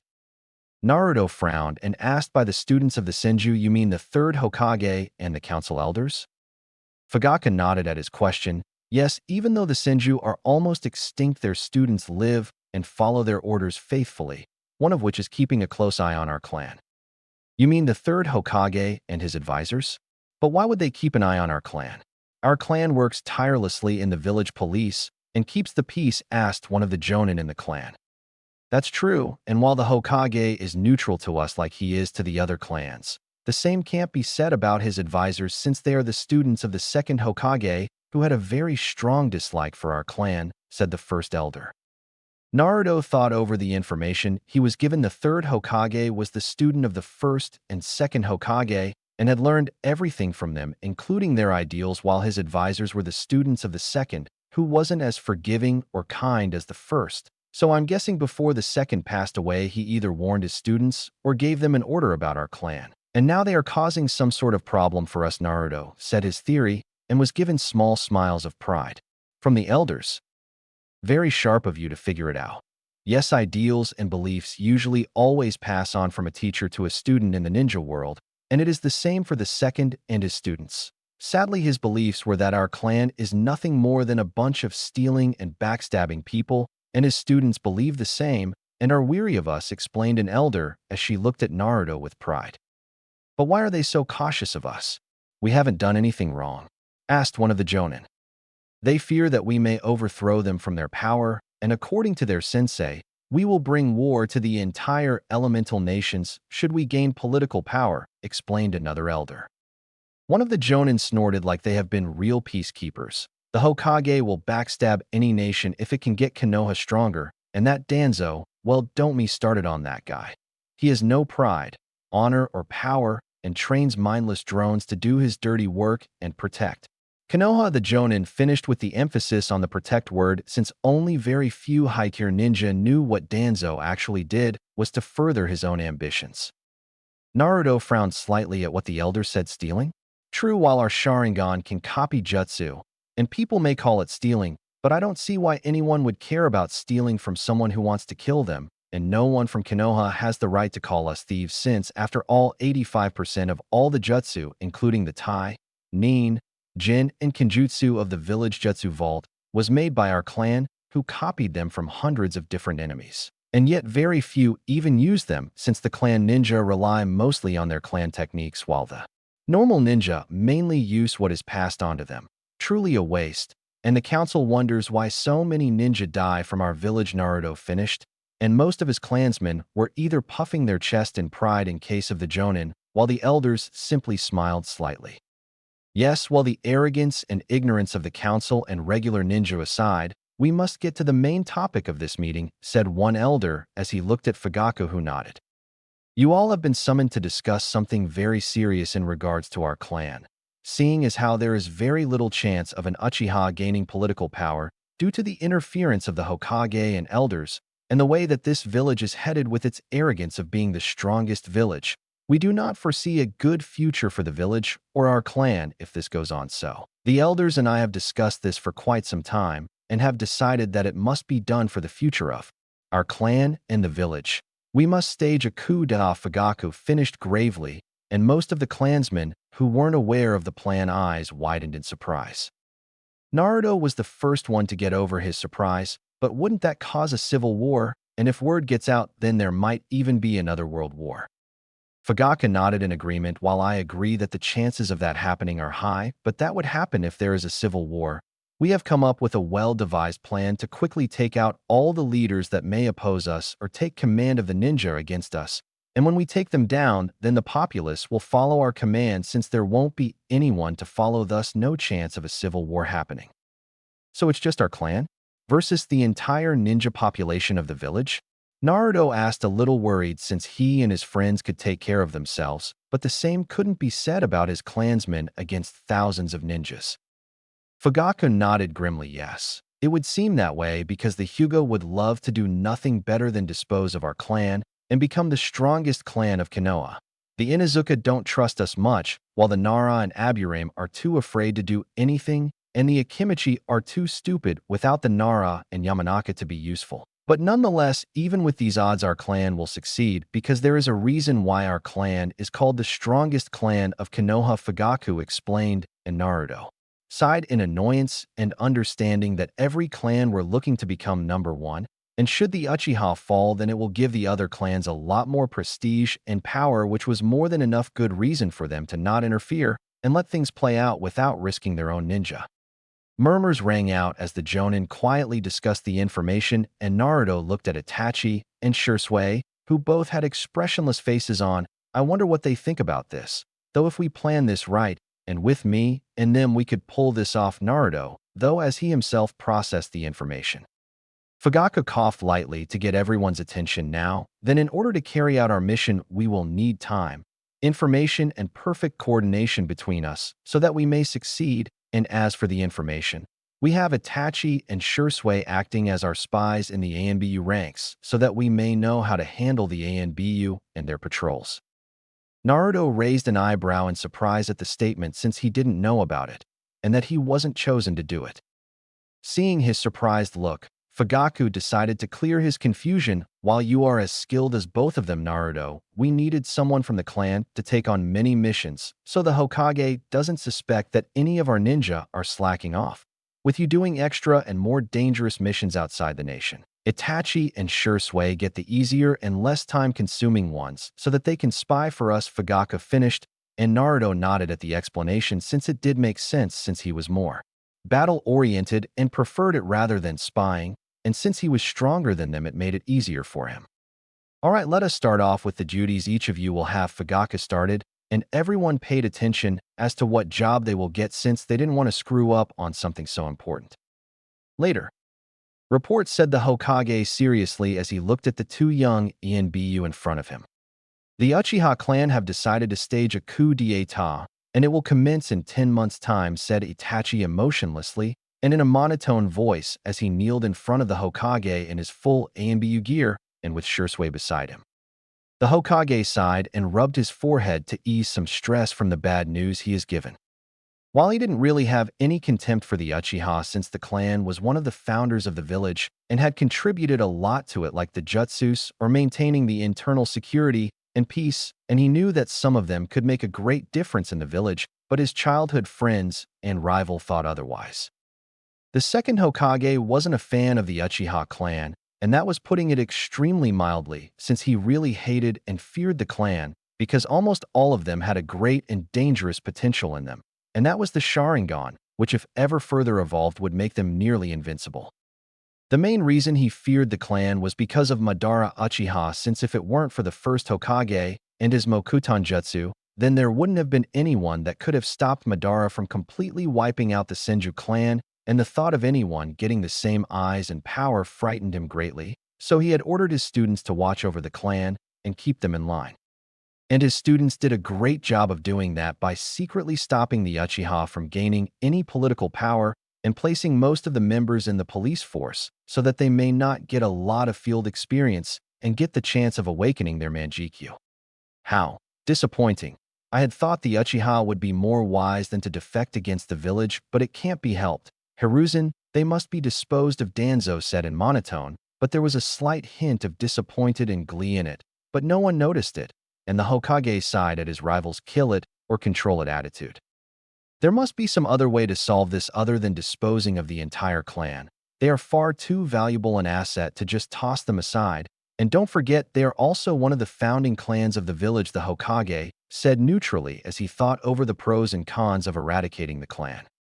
So are all the ninja clan members agreeing to this? And more specifically, what is Naruto's opinion on the matter? Hamura asked neutrally, as he also thought over killing off some members of the clan, but leaving any that didn't want to take part in it, and more specifically the shrank prodigy of the clan that would be a great asset to the village. Itachi remained emotionless as he answered he supports the clan head and elders and will take part in the coup d'etat. As Itachi answered, the elders visibly scowled, especially Danzo, who was always the one who kept his emotions in check. That won't do. Not only does he have great potential, but he is also the last living Uzumaki male left in the elemental nations, and should he die, then we would lose the Uzumaki clan forever, and that cannot be allowed, Koharu said with a scowl, since the thought of one of the big three clans dying out and their bloodline with them wasn't very good news for Konoha. The big three clans were the Uchiha, Senju, and Uzumaki. The Senju are almost extinct, with the only member left being that of Tsunade, who is in her 40s and is single without a child. The Uzumaki were nearly wiped out, and the only members left were Naruto and the Jinchuriki, and a male was more valuable since he could make more children a lot faster than a female. The Uchiha's fate is hanging by a thread, and their future wasn't looking very good. The Senju are doomed to die out with Tsunade, but Konoha could not afford to lose such important bloodlines like the Sharingan and the chakra chains and reserves of the Uzumaki. Indeed, not only would it be a great waste, but Konoha would also lose a shrank ninja, which isn't very wise. Perhaps we should make an exception for him, came the suggestion surprisingly from Danzo, and the Hokage raised an eyebrow in interest. And what do you have in mind, Danzo? The Hokage asked neutrally as he looked at his rival. Danzo paused as he thought over his words. Killing off a few members will simply not do, since they would suspect us, and there would be great tension between us and the clan. Not only that, but they might even leave the village, which they can do to the law made by the daimyo. We will lose the Sharingan regardless if we spare a few, just so they could repopulate again. And the worst part is that other nations may try desperate attempts at kidnapping any survivors later, since there will be a few left, which will make them even more invaluable. My suggestion is that we dispose of the entire clan, but only leave Naruto, as he has both the Uchiha and Uzumaki bloodlines in him, and he will be the one that will restore both the clans into a new one which will be stronger than its predecessors, with both the Sharingan and the amazing chakra of the Uzumaki. Truly a clan to feared will be born, who will be loyal to Konoha. And if we work this right, the boy won't suspect us at all. We will still have his loyalty. Danzo finished his suggestion, and the Hokage was once again reminded why Danzo was his rival. While he may not be able to beat him in combat, his mind was his most dangerous asset. Hamura nodded in agreement. True, Danzo. And the boy is even more important. His Sharingan is stronger than any of his clansmen, and he has perfect control of his chakra chains and is a seal master. He is by far the perfect person to restrain the Jinchuriki should she lose control. Even more better is that he might not even need it since according to the reports I've read, she is smitten by him. Hamura finished and Koharu nodded in agreement, while the Hokage got a sense of déjà vu with Naruko's parents since her mother and father's situation was very eerily similar since Minato was a prodigy and was the only one able to stop Kushina with his sealing should she had ever lost control, while she was also smitten by him. Then I believe my point is further strengthened by this. The clan must be disposed of while Naruto is spared. It is by far the best solution to our problem, Danzo said, while Hamura and Koharu nodded. While this conversation was going on, both Itachi and Shursui felt extremely guilty of betraying their clan. They truly loved their clan, but they loved the village more and felt more loyal to it. And while the coup d'etat plan was a very good one, it still had chances of failing, and not only that, but they would have to kill a lot of people in order to take over the village, which will leave a lot of scars on the ninja populace, which in the end may later have led up to a civil war, so they really couldn't afford to side with their clan since war wasn't something they wanted to happen, and if it meant for their clan to perish, then they would carry it out. Kill 100 to save thousands was what both the ANBU kept telling themselves and were brought out of their thoughts by the order the Hokage gave them. Itachi and Shursui, it would seem it cannot be avoided. In order for the village to prosper and the peace to continue, your clan must be disposed of. Your orders are as follows. You both will kill off all of your clan at a designated time, given while there would be no one around, so that you may carry it out perfectly, and after you are done you both must become nuke ninja, so that no suspicion may fall on the leaf. You will be given any orders after you defect by Jiraiya, the Hokage finished solemnly. Since he didn't want it to go ahead this way, but it was by far the best method, and he would take it if it meant the prosperity of the Leaf Village. Hokage-sama, we understand, but what about Naruto? Shursui asked as he barely kept his voice in monotone, since even the thought of what he was going to do was sickening him, but he had to do it. He told himself because thousands will die if a war broke out, and it didn't matter if it was civil or world. We have plenty of time till the coup d'etat, so until then we can come up with a perfect timing so that you may carry out your mission, and I will send off Naruto on a mission outside the village so that he doesn't interfere, Hokage said, and he almost sounded apologetic. We understand, Shursui said lowly. Hokage-sama, I have a request, Itachi suddenly said, and the Hokage and elders raised eyebrows in interest since Itachi never really asked or complained about anything. Please, Hokage-sama, I beg you to spare my little brother Sasuke, Itachi said as he bowed completely, and the Hokage eyes widened slightly in surprise at the gesture, while the elders remained expressionless. That is quite the request, Itachi, but will he remain loyal and stable after you defect, since losing your clan and family isn't something a child can go through without some form of trauma, the Hokage said, unsure since he didn't think Itachi would request something like that. Yes, sir. He will still have Naruto, and I firmly believe that Naruto can keep him from being consumed by darkness, Itachi replied, and the Hokage sighed as he thought over the pros and cons of sparing the boy. After a few antagonizing moments of silence, the Hokage finally replied, very well, Itachi, your little brother will be spared. Itachi internally sighed a breath of relief since he knew he wouldn't be able to kill his little brother and hoped that Naruto would look after his brother. Are your orders understood? The Hokage asked seriously after a few moments, and both ANBU responded with silent nods. Later. What's gotten you in such a good mood? I thought you hated the academy since it was boring, Naruto asked as he walked towards the Uchiha compound. Oh, nothing. Naruko replied mischievously as walked next to the ANBU with a winning smirk on her face. Naruto looked at Sasuke, who was walking along with them, and was smirking slightly all the way, and decided to answer Naruto when he gave him a confused look. There's this Hyuga girl in our class who pissed her off, and while she got pranked, Sasuke said, and continued as Naruto looked uninterested.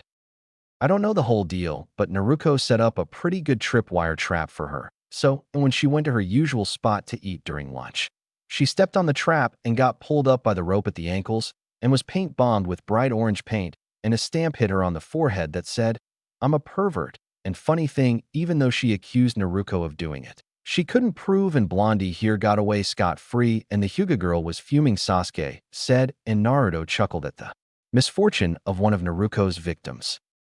It was a good thing she never pranked him since she always sets up the prank so stealthily that it escapes, even in normal ninja senses. So want to tell me why you pranked her? Naruto asked with a smirk, since he was interested in what did the girl do that warranted her a prank from Naruko.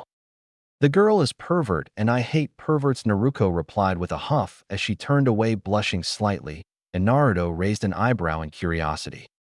Don't you mean you got pissed that she was checking Naruto out with her Byakugan and was drooling like a dog, so you decided to teach her a lesson, Sasuke said with a smirk to his rival, who looked at him with her face red as a tomato from embarrassment, but her expression was furious.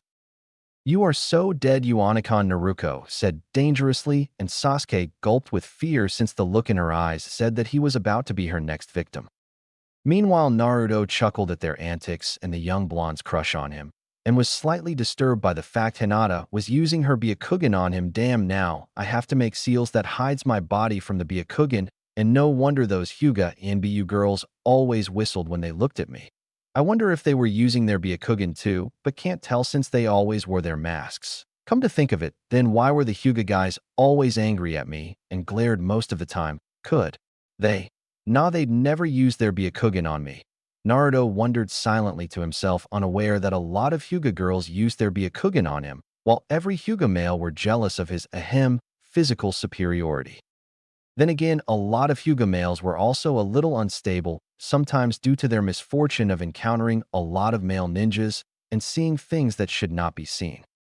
Later. I'll be gone for 3 days, so take care till then, and help Mikatuba-san around the house, would you? Naruto said in his full ANBU gear except for his mask as he looked at the young blonde in front of him. All right, and take care, Naruko said with a smile, and Fox returned it as he wore his mask and waved goodbye towards and disappeared in a bolt of lightning. Come on, Naruko-kun, I'm going to make some croquette. I could use some help, Makoto said as she entered the house, and Naruko followed. While both the excitable females entered the house, they never noticed the 2 pairs of Sharingan eyes watching the interaction from a tree a few yards away. Only 3 days left, Itachi said with an almost hollow voice, and Shursui merely nodded. It's for the best, Shursui finally said as he turned around and walked away. Elsewhere. A cleanup mission to take down the new group of Ronin ninja that are attacking trade caravans on the nation's borders. Too easy, Naruto thought as he moved as a blur through the forest in the dark of the night. I wonder what's up with Itachi and Shursui these days. They haven't really been themselves lately. Could be they're just feeling broody, but I feel like something is definitely wrong, but what? The ANBU thought as continued to ponder about his friend's strange behavior the past months. May I'll see if I can help those 2 brooders if they're in any trouble, Naruto thought with a sigh as continued onto his destination in a bored manner since the mission would probably won't be a challenge just like the usual ones. Later. Man, those Ronin were pretty boring, but then again, who cares, I still get paid, Naruto thought casually as he made his way towards the Hokage Tower, but slowly stopped as he passed through the Uchiha district. An easy feeling started to form in his gut as he looked towards his clan district, and it made him want to move immediately to see if anything was wrong. Maybe I should check the place out before giving my report. It couldn't hurt to see if everything is fine, Naruto thought as he made his way to his clan district. Uchiha Clan District.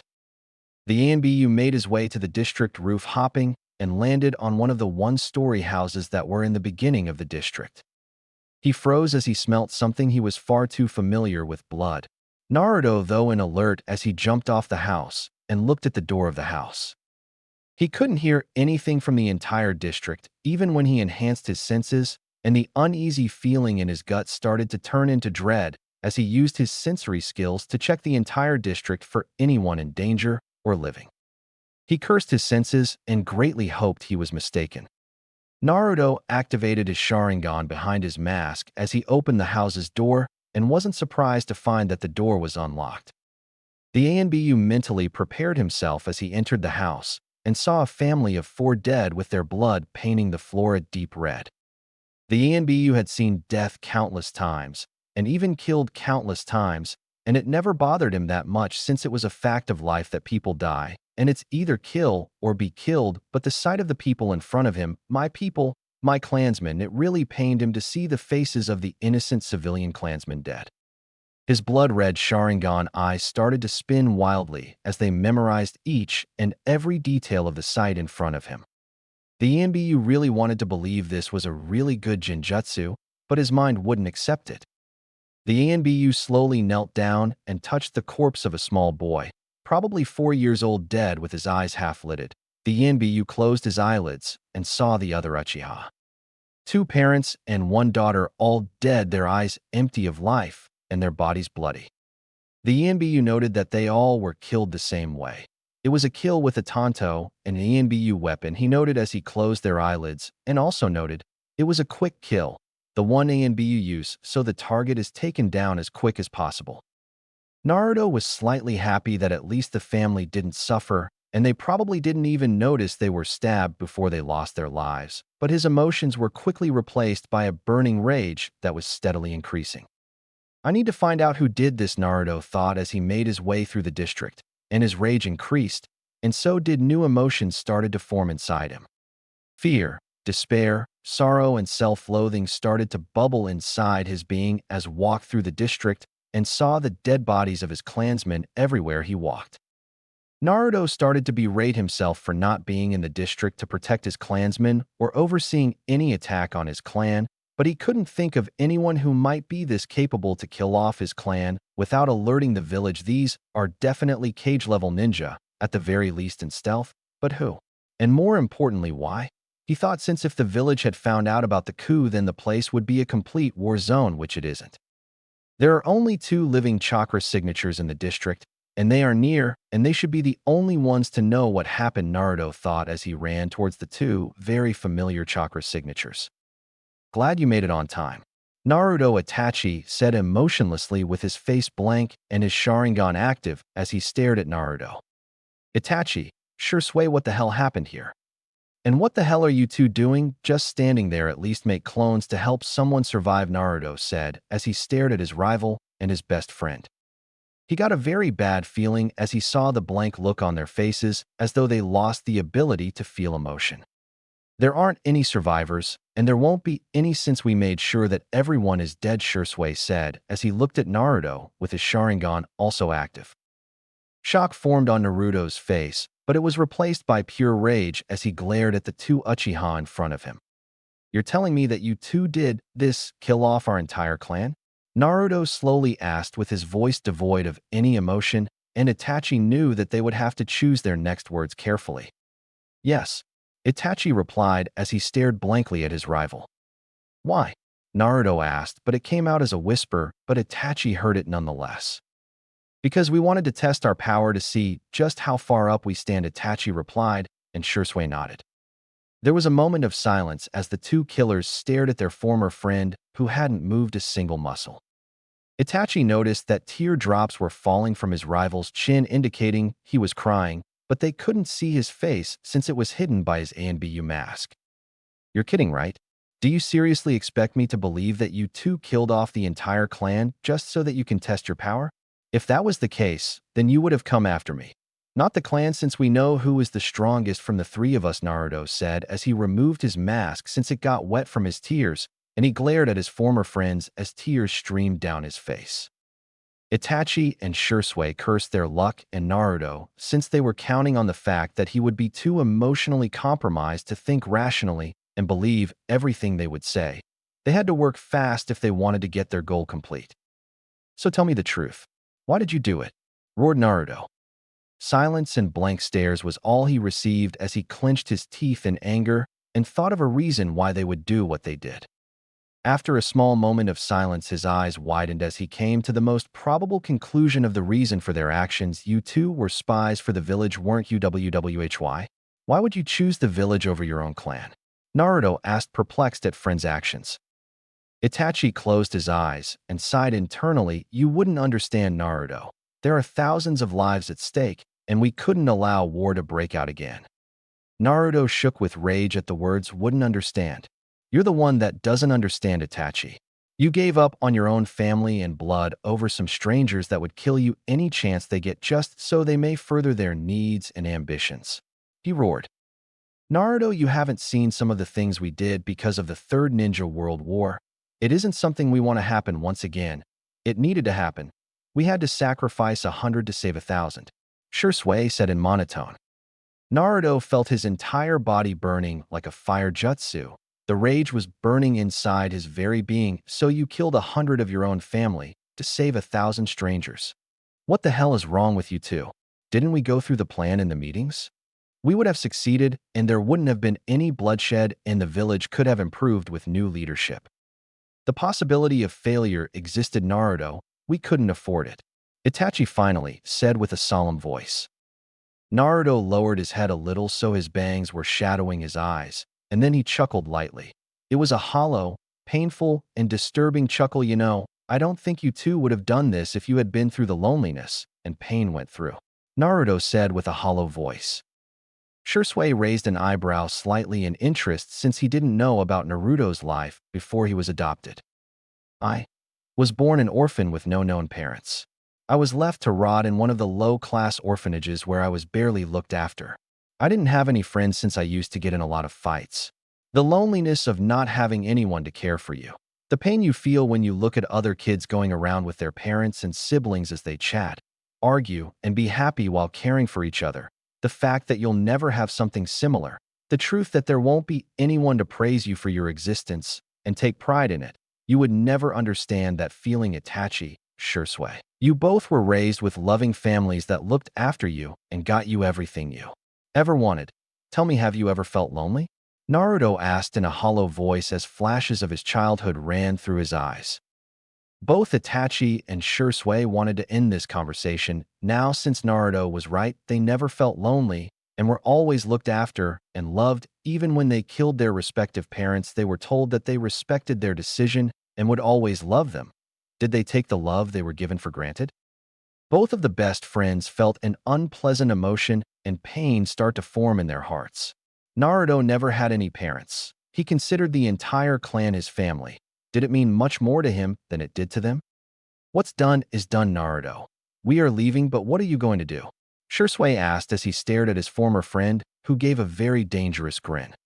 Oh, don't mind me. I'm just going to burn the village to the ground for taking my family from me, Naruto said with a bloodthirsty grin, and both Itachi and Shursui could feel the bloodlust, rage, and hatred rolling off of Naruto in waves.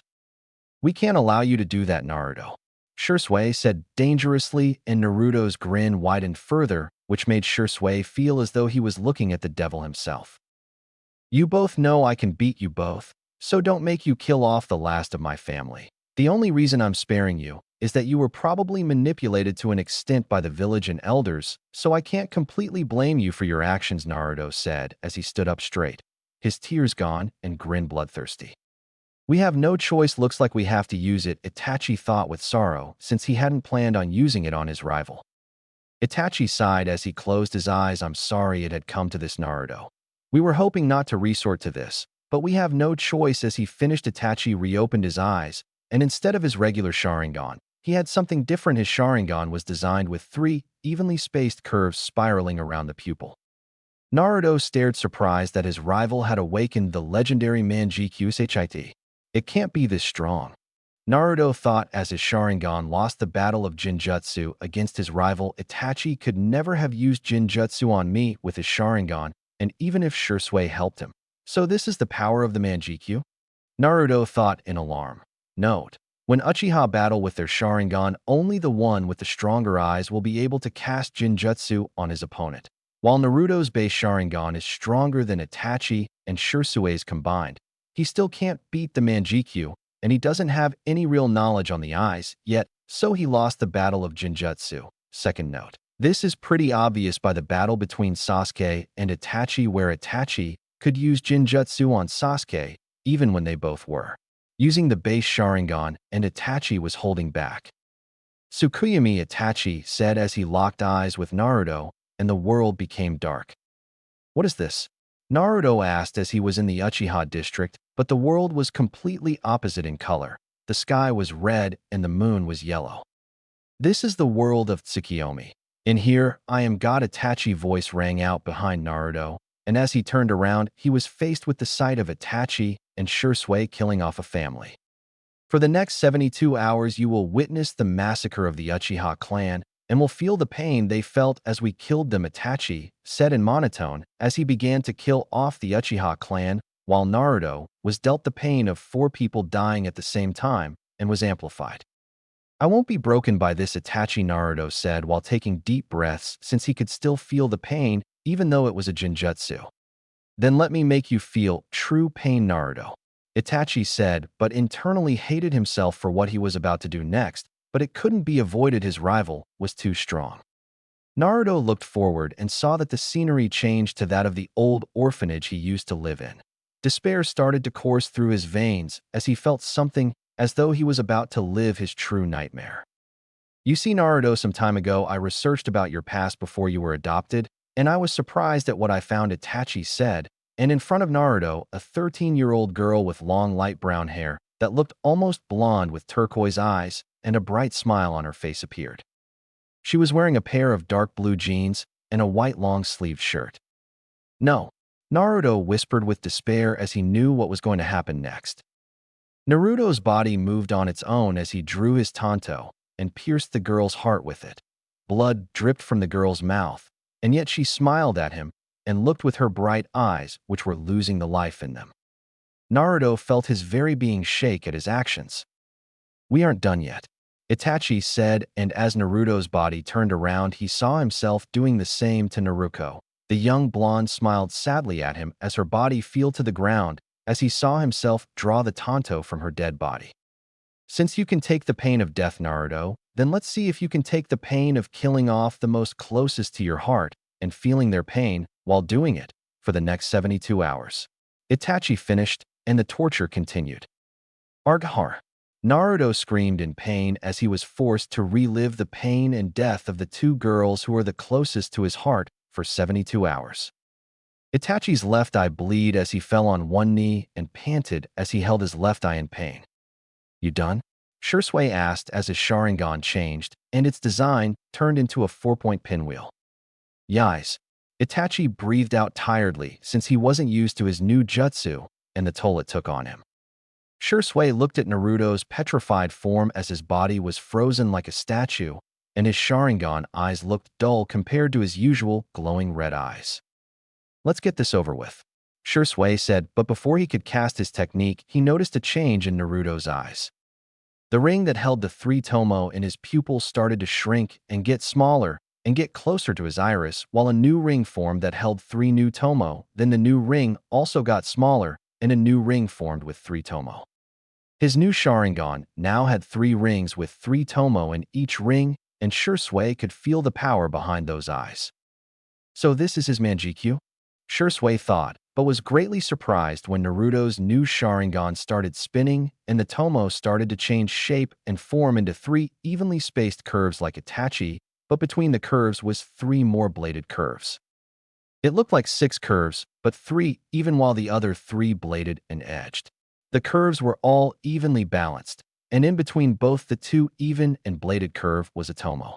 I'll put a link to the picture soon, but till then imagine something akin to Itachi's MS, but with 3 tomo and 3 bladed like curves mixed in. Impossible. How could his Sharingan evolve? And his Manjikyu, its power, it's amazing. I can feel it growing. I have to use my Konoha Tsukumi before his Sharingan fights back, Shursui thought hurriedly as he activated his jutsu. Konoha Tsukumi, Shursui whispered as he used his ocular power and rewrote his memory. As Shursui finished, Naruto fell to the ground. So were you successful? Itachi said as he slung Shursui's arm over his shoulder and held him upright so that he doesn't fall down. Yeah, I rewrote his memory so that he thinks we killed the clan so that we could gain the Manjikyu and didn't think the clan deserved to live anymore since they were weak. I know that won't work on him either, but I've placed a strong desire on him to not think about it and believe that we did it for that simple reason. This memory is better because he will remember our Manjikyu. So the memory will fit, and he will think we used him as a practice for our power, Shursui said, panting, while keeping his left eye closed shut. Looks like our mission is now complete. We should get going before anyone else shows up, Itachi said as both friends started move towards the village gate. You will be the one who will restore our clan Naruto and bring back our honor, Shursui said quietly to himself, but Itachi heard him and internally agreed since in his opinion Naruto was the best choice to lead the clan or their case restore it. Please take care of my little brother Naruto, Itachi internally hoped. With Naruto, what the best friends weren't aware of after they both used their jutsu on Naruto was that he had to go through yet another torture. Flashback. Thud was the sound made as a small 3-year-old boy with black spiky hair and sky blue eyes fell on his ass after trying to climb a tree to get himself an apple from it. Ow, mumbled Naruto as he rubbed his behind and glared at the tree as though it had pushed him down. He was sound of giggles as Naruto turned around and looked at an older girl that looked about 12 years old with long light brown hair that looked blonde in the sun, which reached her lower back, bright turquoise color eyes, and a playful smile on her lips. She was wearing dark blue jeans with a white long-sleeved shirt and brown sandals. Naruto scowled at the older girl and huffed, "What's so funny?" he asked in irritation and slight embarrassment. "Nothing, it's just you look so cute with that pout on your face," she said, giggling, and Naruto glared in irritation. "I'm not pouting, and don't you have anything better to do than to laugh at me?" he asked with a scowl. The girl had to stop herself from shouting cute at the sight of the boy scowling, but it only made him look cuter with a bigger pout. "Well, how about I teach you how to climb? You want to get that apple, right?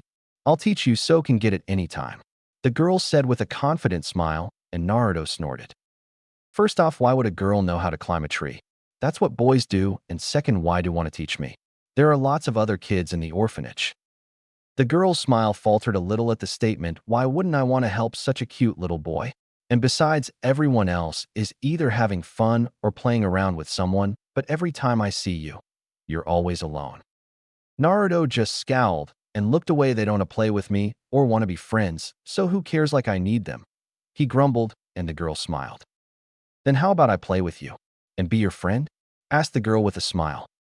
Naruto was taken aback by the question since no one ever genuinely wanted to be friends with him. Why do you want to do that? The girl smiled a beautiful smile. Because I see a cute little boy that needs help and I want to help him, and besides, isn't it common sense to help someone in trouble when you can? Naruto nodded dumbly as the girl began to climb up the tree and told him how to do it while climbing. I'm Naruto, what's your name? He introduced himself and asked the older girl. The girl smiled at him. It's Mia, but call me Nason, okay? The sun blinded his vision as he looked up a tree. When he could see again, he was staring at the dead eyes of the same girl who became his first friend and was like a sister to him.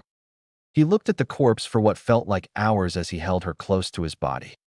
I'm so sorry, Nason. If only I was stronger than this wouldn't have happened, cried a younger Naruto as he held the girl's dead body close. What happened here? Asked an enraged voice as an Uchiha police officer entered the room and was shocked to see a 4-year-old boy holding an older girl close to him. What shocked the police was the blood-red eyes with 3 tomos spinning wildly inside, which glowed as the boy cried. So that large chakra spike was from the boy, concluded the police as he saw the dead body of a non-clan Chunin ninja. This boy, his chakra is nothing like I've ever felt before, though the police in surprise as he came closer and inspected the girl and sighed as he checked her pulse and saw the strangle marks on her throat. Boy, I am sorry, but she is dead. Naruto choked a sob as buried memories and emotions flooded his mind. He always thought he was strong physically, mentally, and emotionally, and that emotions would never affect him much, but all he was doing was suppressing them. He felt miserable and powerless as back when he first lost his most precious person to him, and now his clan who had accepted him with open arms. His vision went back to the orphanage as he stared at the beautiful young girl in front of him as she called him Naruto, Naruto, Naruto. His eyes opened as he stared at ocean blue eyes filled with worry and fear and on the verge of tears. You're all right, the young blonde yelled as she hugged the now conscious ANBU as he stared blankly in front of him. Naruko was on the verge of tears and hugging him while yelling he was all right, and Sasuke was crying as in a corner mumbling about his parents. Both children in their fear and despair overlooked the new design of the ANBU's Sharingan as it radiated power but were hidden to the world as he closed his eyes shut. Looks like your Jinjutsu failed, Shursui. And it only resurfaced memories I wanted buried, and you just made my flames of hatred stronger. This damned corrupted village let the Uzumaki die, killed the Uchiha, and took away my first precious person. This place is rotten to the core. Itachi, Shursui, you both gave your loyalty to the wrong side. This corrupted village is going to burn to ashes from the inside out, and no one will stop me. Naruto thought with rage and hatred, but didn't let it show on his face. I'm okay, Naruko, sorry for worrying you, he said as he hugged her close to himself. You're the only precious person I have left in the world, and Sasuke is the only family I have left. I swear this time I won't let even the gods harm you. Naruto thought with anger. Naruto deactivated his Sharingan and looked at the Hokage monument. My hatred will burn down everything to ashes, he thought as he glared at the Hokage faces. Chapter 8. After the Massacre. Last time. My hatred will burn down everything to ashes, Naruto thought with rage and hatred. Continue. The sound of sniffling stopped him from his raging thoughts, and he looked at the young blonde girl hugging him and couldn't help but smile despite having the strong urge to start a massacre himself. I'm okay, Naruko, but what about you? Are you hurt? Naruto asked as he looked at the young blonde stop sniffling and look at him. No, I'm fine. Me and Sasuke came late today from the training grounds, and when we got here, everyone was dead and you were unconscious, answered the blonde as she rubbed eyes to wipe off the tears. What time is it then? Asked Naruto as he looked at Sasuke, who was on the ground still in shock, and sighed, seeing he was at least physically all right. It's around 10, answered the blonde, and Naruto's eyes widened in surprise. I was only out for half an hour. Then what are those chakra signatures doing here? They are all Jonin level, and I don't recognize them either. Need to find out who are they, Naruto thought in alarm as he got up and steadied himself. Naruko, I want you and Sasuke to go with my shadow clones. I need to check something, and I want to be sure that you two are safe. I'll be back as fast as I can, Naruto ordered as he made 4 sealess shadow clones, and the clone's body flickered them away to the secret clan bunker to hide them. Now then, let's see who are these guys, Naruto said to himself as he ran towards the chakra signatures that were well hidden, but not well enough. Naruto got to the chakra signatures as fast as possible, and the sight he arrived at made his blood boil. 3 ninjas wearing ANBU gear, but the main difference was their masks were blank, and they were using medical ninjutsu to steal the eyes of his clan members. Root, I should have seen this coming, Danzo. Naruto thought angrily as he glared at the emotionless tools and flared his Sharingan. He wasn't supposed to see this. Incapacitate him, ordered the leader of the 3. Before anyone could move, though, time seemed to come to a stop for Naruto, as his Manjikyu flared to life by itself in response to his rage. What is this? Naruto asked himself as information flooded his mind and new power flooded through his body. Naruto grinned like a predator as time seemed to start again, but before the root ANBU could do anything, Naruto cast his jutsu. Iron no Zetsubo, Naruto whispered with a grin, and the root did the most stupidest mistake of making eye contact and were cast under the illusion. World of Zetsubo. We can't move, the leader observed emotionlessly as he tried to move but couldn't.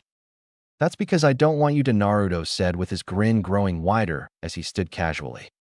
The root ANBU tried their hardest to move, but it seemed futile, and the leader decided, not wanting to give out any information, to commit suicide by activating the explosion seal under his tongue, but couldn't.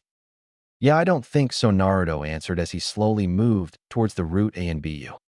You see, the reason you can't move is because I don't want you to. You could talk before because I allowed it.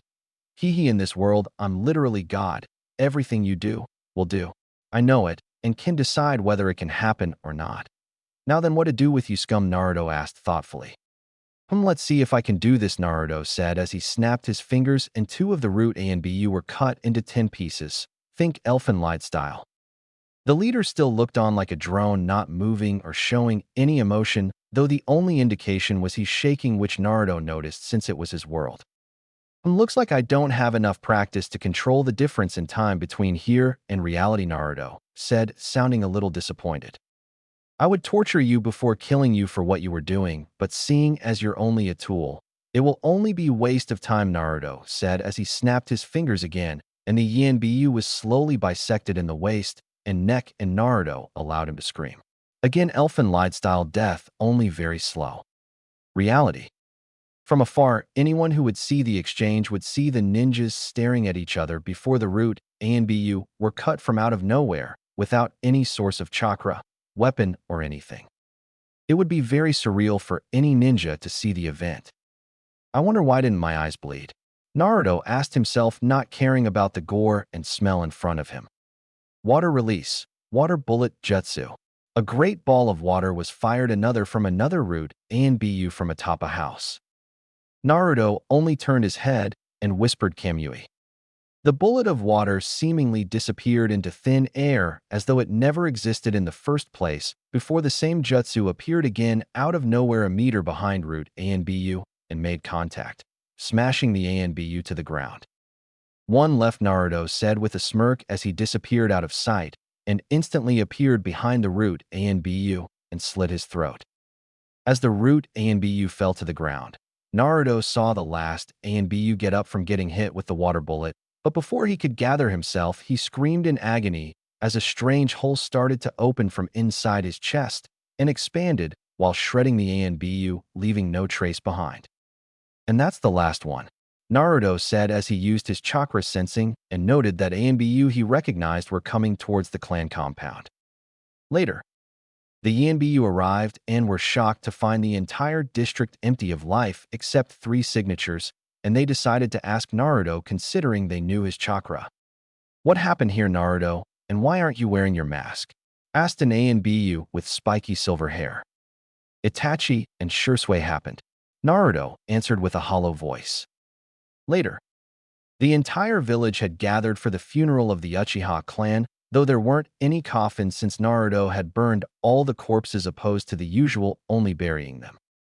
Many among the people were very shaken and saddened since some were their friends, teachers, role models, comrades, etc., and were even more shocked to know that Itachi and Shursui had killed them all. The Hokage had announced them as rank missing ninja with very high bounties. We will bring them to justice, Naruto. I promise you that the 3rd Hokage said solemnly as he looked at Naruto, who had an expressionless face. There is no justice for them, Hokagedono. They did this for power, and for that they will be taken down without mercy, Naruto said, and the Hokage nodded gravely, without saying anything as he left. Looks like he thinks I don't know the truth. Good, now I don't have to worry about him suspecting me knowing the truth, Naruto thought, as he went over plans of getting his revenge. So many ways to go about this, but each one needs me to have Naruko and Sasuke to be in BU level. I'll have to start their training as soon as possible, and I'll have to have a talk with Sasuke. He should out of the hospital by now, Naruto thought as he walked away from the funeral considering it was coming to an end and made his way towards Sasuke's location. Chapter 9. Revelations and Training. Yes, he is stable enough for you to take him home, but he should rest for a week at least since the experience should have been very devastating for him, explained the doctor as he signed some papers and handed them to a nurse. Naruto nodded quietly and made his way through the halls of Konoha Hospital. The hospital is in the manga and anime, so won't be describing it. I'll have to restrain him considering the truth I have to tell him. He won't believe anyone other than me about his brother, and I'll have to make sure he doesn't spout out any information to anyone if they try to subtly interrogate him, Naruto thought, as he entered Sasuke's room and looked at the young boy, and could easily tell he couldn't believe what had happened to him and his family. His face just screamed sorrow and pain. The young ANBU made his way towards the boy and placed his hand on his shoulder. We need to talk, Naruto said as both of the last Uchiha disappeared in a bolt of lightning. Uchiha clan compound. Both of them reappeared again in a dimly lit traditional room with Uchiha fan symbols on the door and walls, which was one of the Uchiha clan's secret meeting rooms. The room had other 2 occupants as well, which were Naruko and a shadow clone of Naruto who nodded towards his creator and disappeared in a puff of smoke. Naruto, what's going on? Asked a confused Naruko as she looked at the young ANBU who moved towards the door. Wait a minute, Naruto said as he bit his left thumb and went through a few hand seals. As he finished, he placed his left hand on the door sealing art, barrier seal, and as he said those words, an array of seals covered the doors for a moment before they disappeared. All right, now we can begin, Naruto said as he moved away from the door and sat on the tatami floor. Sasuke, what I'm about to tell you is very important, and it is the truth of why Itachi and Shisui massacred our clan. So I need you to sit down and listen attentively. The truth might hurt, but you need to let me finish, Naruto said seriously as he looked at his young clansman, whose eyes widened in surprise, and quickly sat across from him. Naruko, you need to know as well, and I also have something very important to discuss with you after this, said the genius ANBU, and the young blonde nodded. All right, I'll start from the beginning. Before the great ninja villages were formed, there were ninja clans who fought each other constantly, either for resources, area, or contracts from clients. They would always fight. The strongest and the ones that stood out the most were the Uchiha, Senju, and Uzumaki. Naruto would have continued if Naruko didn't interrupt him. Wait, there was an Uzumaki clan. But I thought I was just given this name, and why didn't you tell me before? Naruko asked as she looked at her savior with curiosity and a little hurt that he kept a secret like that from her. I was going to tell you when you became a Chunin, since then the Hokage would have allowed it, but now that the circumstances have changed, I don't give a damn, and it's important that you know that truth, Naruto said as he looked at the young blonde who nodded, seeing as he was going to explain everything to her soon enough, but was a little worried since a secret that the Hokage forbade couldn't be something small. All right, like I was saying, they were the top 3 clans, you could say, but the Uchiha and Senju fought endlessly. Way too many lives were lost in their battles, and the most strongest among them was Madara Uchiha and Hashirama Senju. They were the best, but it was clear that if Hashirama ever lost or died, then there wouldn't be anyone to stop Madara from wiping out the Senju. Later on, when Hashirama got tired of the endless battles, he decided to make peace with the Uchiha, which led to the formation of the Hidden Leaf Village. Time passed, and the Senju slowly died out, but their teachings didn't. Though some of teachings became corrupted, you could say, and slowly the village became arrogant and power-hungry. One of the main and horrible acts would be the wiping out of the Uzumaki clan. As Naruto said it, both the young academy students' eyes widened in shock. What? Why? Naruko asked in anger and shock, but Sasuke had an idea as to why. Simple. The Uzumaki had made their own village, the village hidden in the whirlpools, and since they didn't have so many battles, their numbers were in the thousands, and they became a threat to the Leaf. Even though they always were their allies, so the Leaf betrayed them by giving away the village secret entrances and defenses to Kumo, Iwa, and Kiri. It was a bloodbath. Very few survived since the 3 villages had brought in their Jinchuriki, and with their help Whirlpool was wiped out. I found this out after I raided one of the root facilities. I'll explain what root is later, but on to the more important part. Naruto took a breath to calm down and looked at both Sasuke and Naruko in the eyes with complete seriousness. Our clan saw that the village was becoming arrogant and wasn't headed in a proper direction.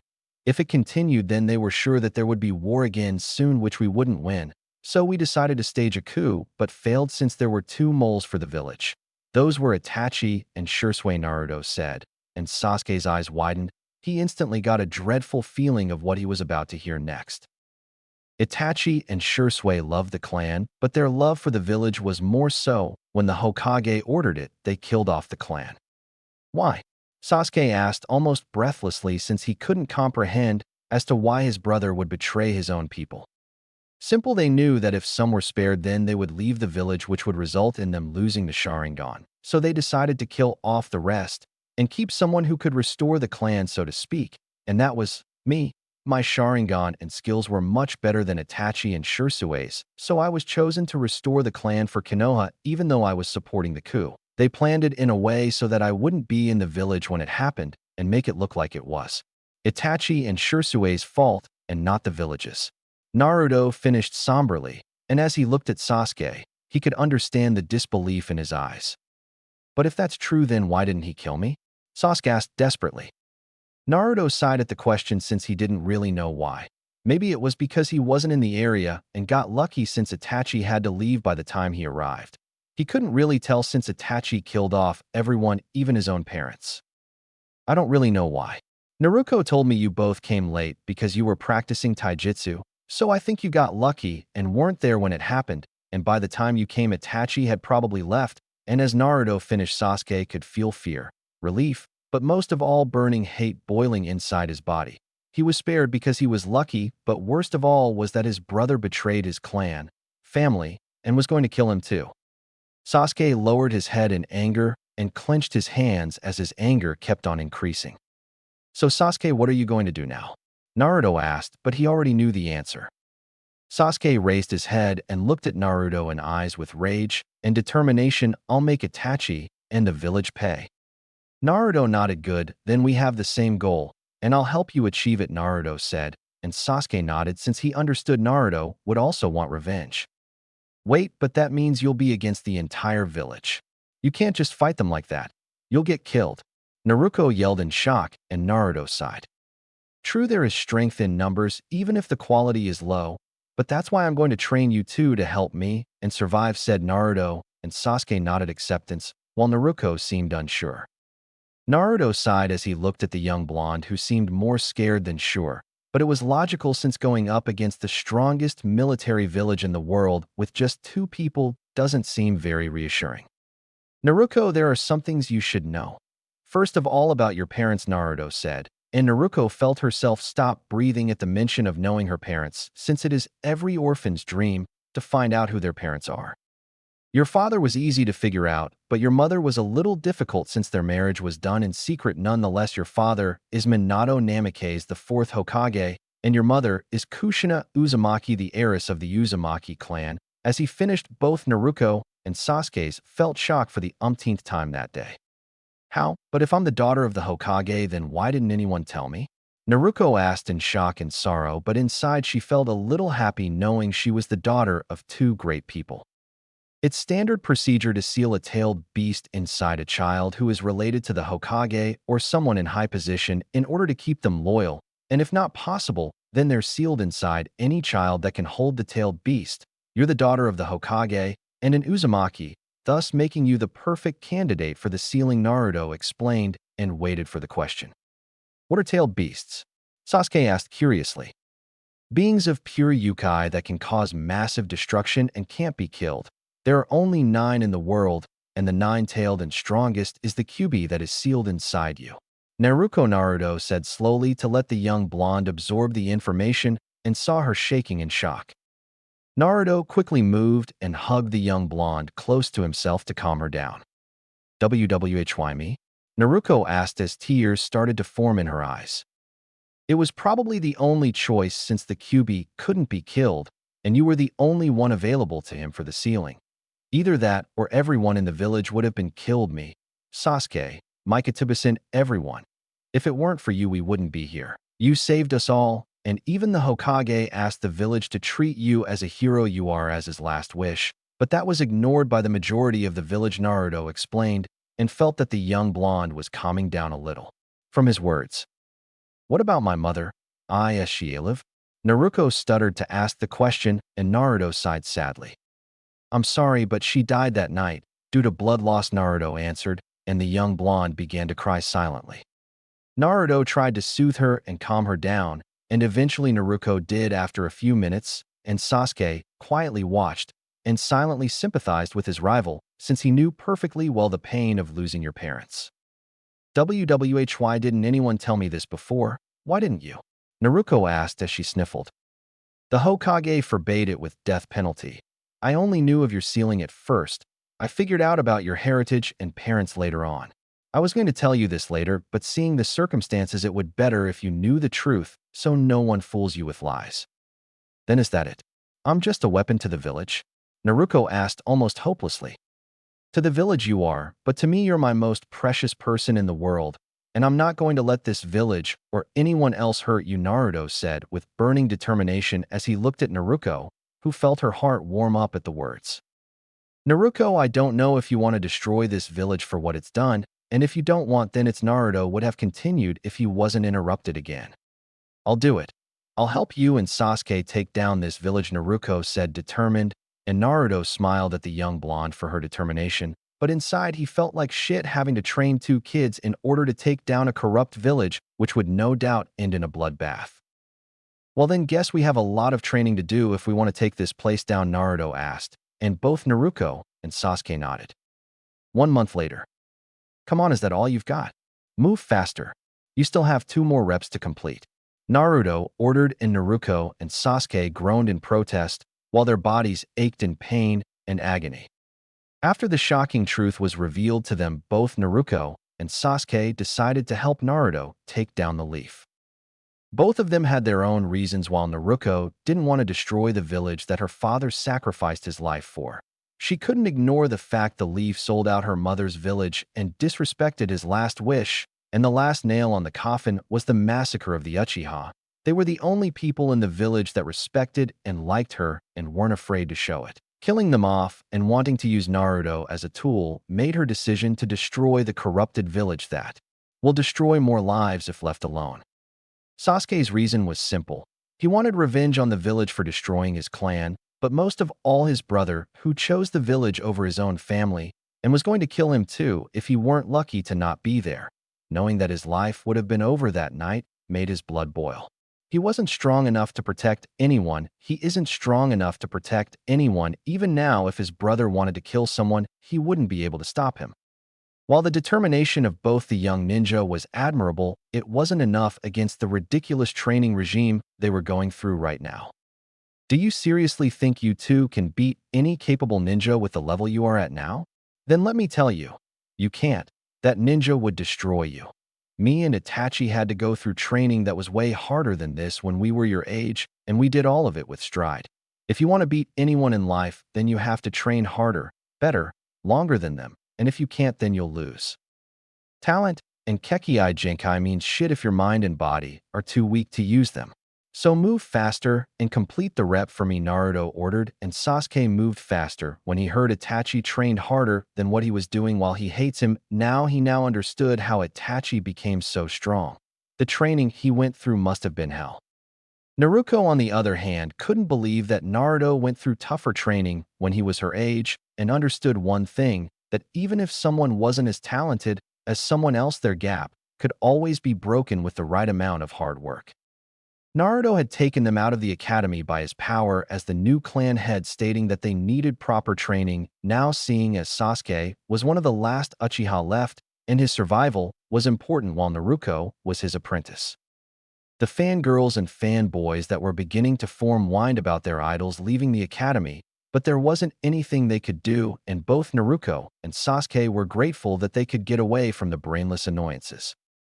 Naruto himself couldn't quit the ANBU, since if there weren't any ninja from a clan serving the village, then that clan wouldn't be counted as a ninja clan and would lose a lot of power and prestige that came with that status, so he had to work tirelessly.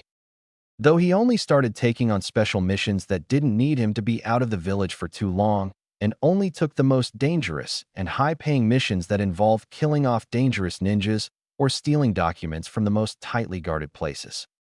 The missions did 3 things for Naruto. One was to make him stronger, let him practice his Manjikyu powers, and lastly provide a large sum of money for him that he would need in the future. While Naruto would be in the village, he mostly kept himself in the clan compound or the ANBU HQ. The training he made Naruko and Sasuke undergo for the first month, which would continue for 1 year, was physical and mental training. The training involved waking up at sunrise, 10 minutes of whole body stretching, then starting their workout of 2 hours, which involved them running up the Hokage mountain with weight and resistance seals on that worked on making them have stamina, speed, and some strength. Then next was strength exercises that involved different forms of push-ups and other strength-building exercises that didn't buff them up, but rather make their muscles denser and push their limits to the max. Then they were forced to do a 20-minute sparring session with Naruto, in which they would get their asses kicked, but it also helped them to gain pain tolerance while gaining fighting experience at the same time. After the sparring session, they would get a break in which they would get their breakfast, which consisted of a breakfast that Naruto would make that was high in protein and carbs for them. After breakfast, they would do mental exercises that consisted of either solving puzzles, mazes, or do genjutsu detection to help them always be prepared and ready for any situation. After that, they would get a couple of hours of their own free time, while Naruto made sure to spend some time with them. In the evening, they would do strenuous physical exercises that pushed their bodies to the limit again. This training regime has continued to over a month, and it was steadily getting the results that Naruto wanted. Sasuke's chakra reserves had increased about half his entire reserves, and his stamina had increased by one-third his max. Naruko's taijutsu had increased dramatically, which combined with her amazing stamina reserves made her a non-stop fighting machine. Sasuke himself couldn't be more grateful for the training, but what he appreciated more was the fact that Naruto treated him like his own little brother, which made his heart ache a little since Itachi never gave him the time of the day, or train him, or have fun with him. Even Naruko's incessant pranks made him feel like he hadn't lost everything, even though it got annoying sometimes. The three training together for over the month had not only gotten stronger, but even formed bonds that would soon become unbreakable. 5 months later, it was sunrise, and both Naruko and Sasuke woke up almost automatically since the training had ingrained waking up early in their bodies, and both came out from their respective rooms after they did their morning rituals. After the first month of training, Naruto decided it would be better if they all moved into a bigger house, so they took one of the empty mansions that wasn't being used by anyone in the compound before and moved in. Though there was a little scuffle between Naruko and Sasuke when it came to who gets which room. But that aside, both ninja and training came to the luxurious living where Naruto was waiting for them while watching TV. Good morning, Naruto/morning Naruto greeted Naruko and Sasuke respectively. Morning, you too. So ready for training? Naruto asked the last part with a grin, and both Sasuke and Naruko sighed, since there was no secret that Naruto enjoyed watching them struggle through the hellish training. Yeah/yes, both replied tiredly. Even though they got used to the training somewhat, that didn't mean they liked it, but they couldn't argue with the results either. Good. But since you two have been working so well on your physical training, I've decided that today you two will start chakra control, Naruto said with a wicked grin, which sent shivers down Naruko and Sasuke's spines. We're in for a lot of hellish training, aren't we? Naruko asked, and Sasuke nodded shakily, not trusting his voice, since they both knew whenever Naruto made that face then it meant hell for them. Then let's begin, Naruto said almost sadistically, and the hellish training started with a whole new level of pain and agony.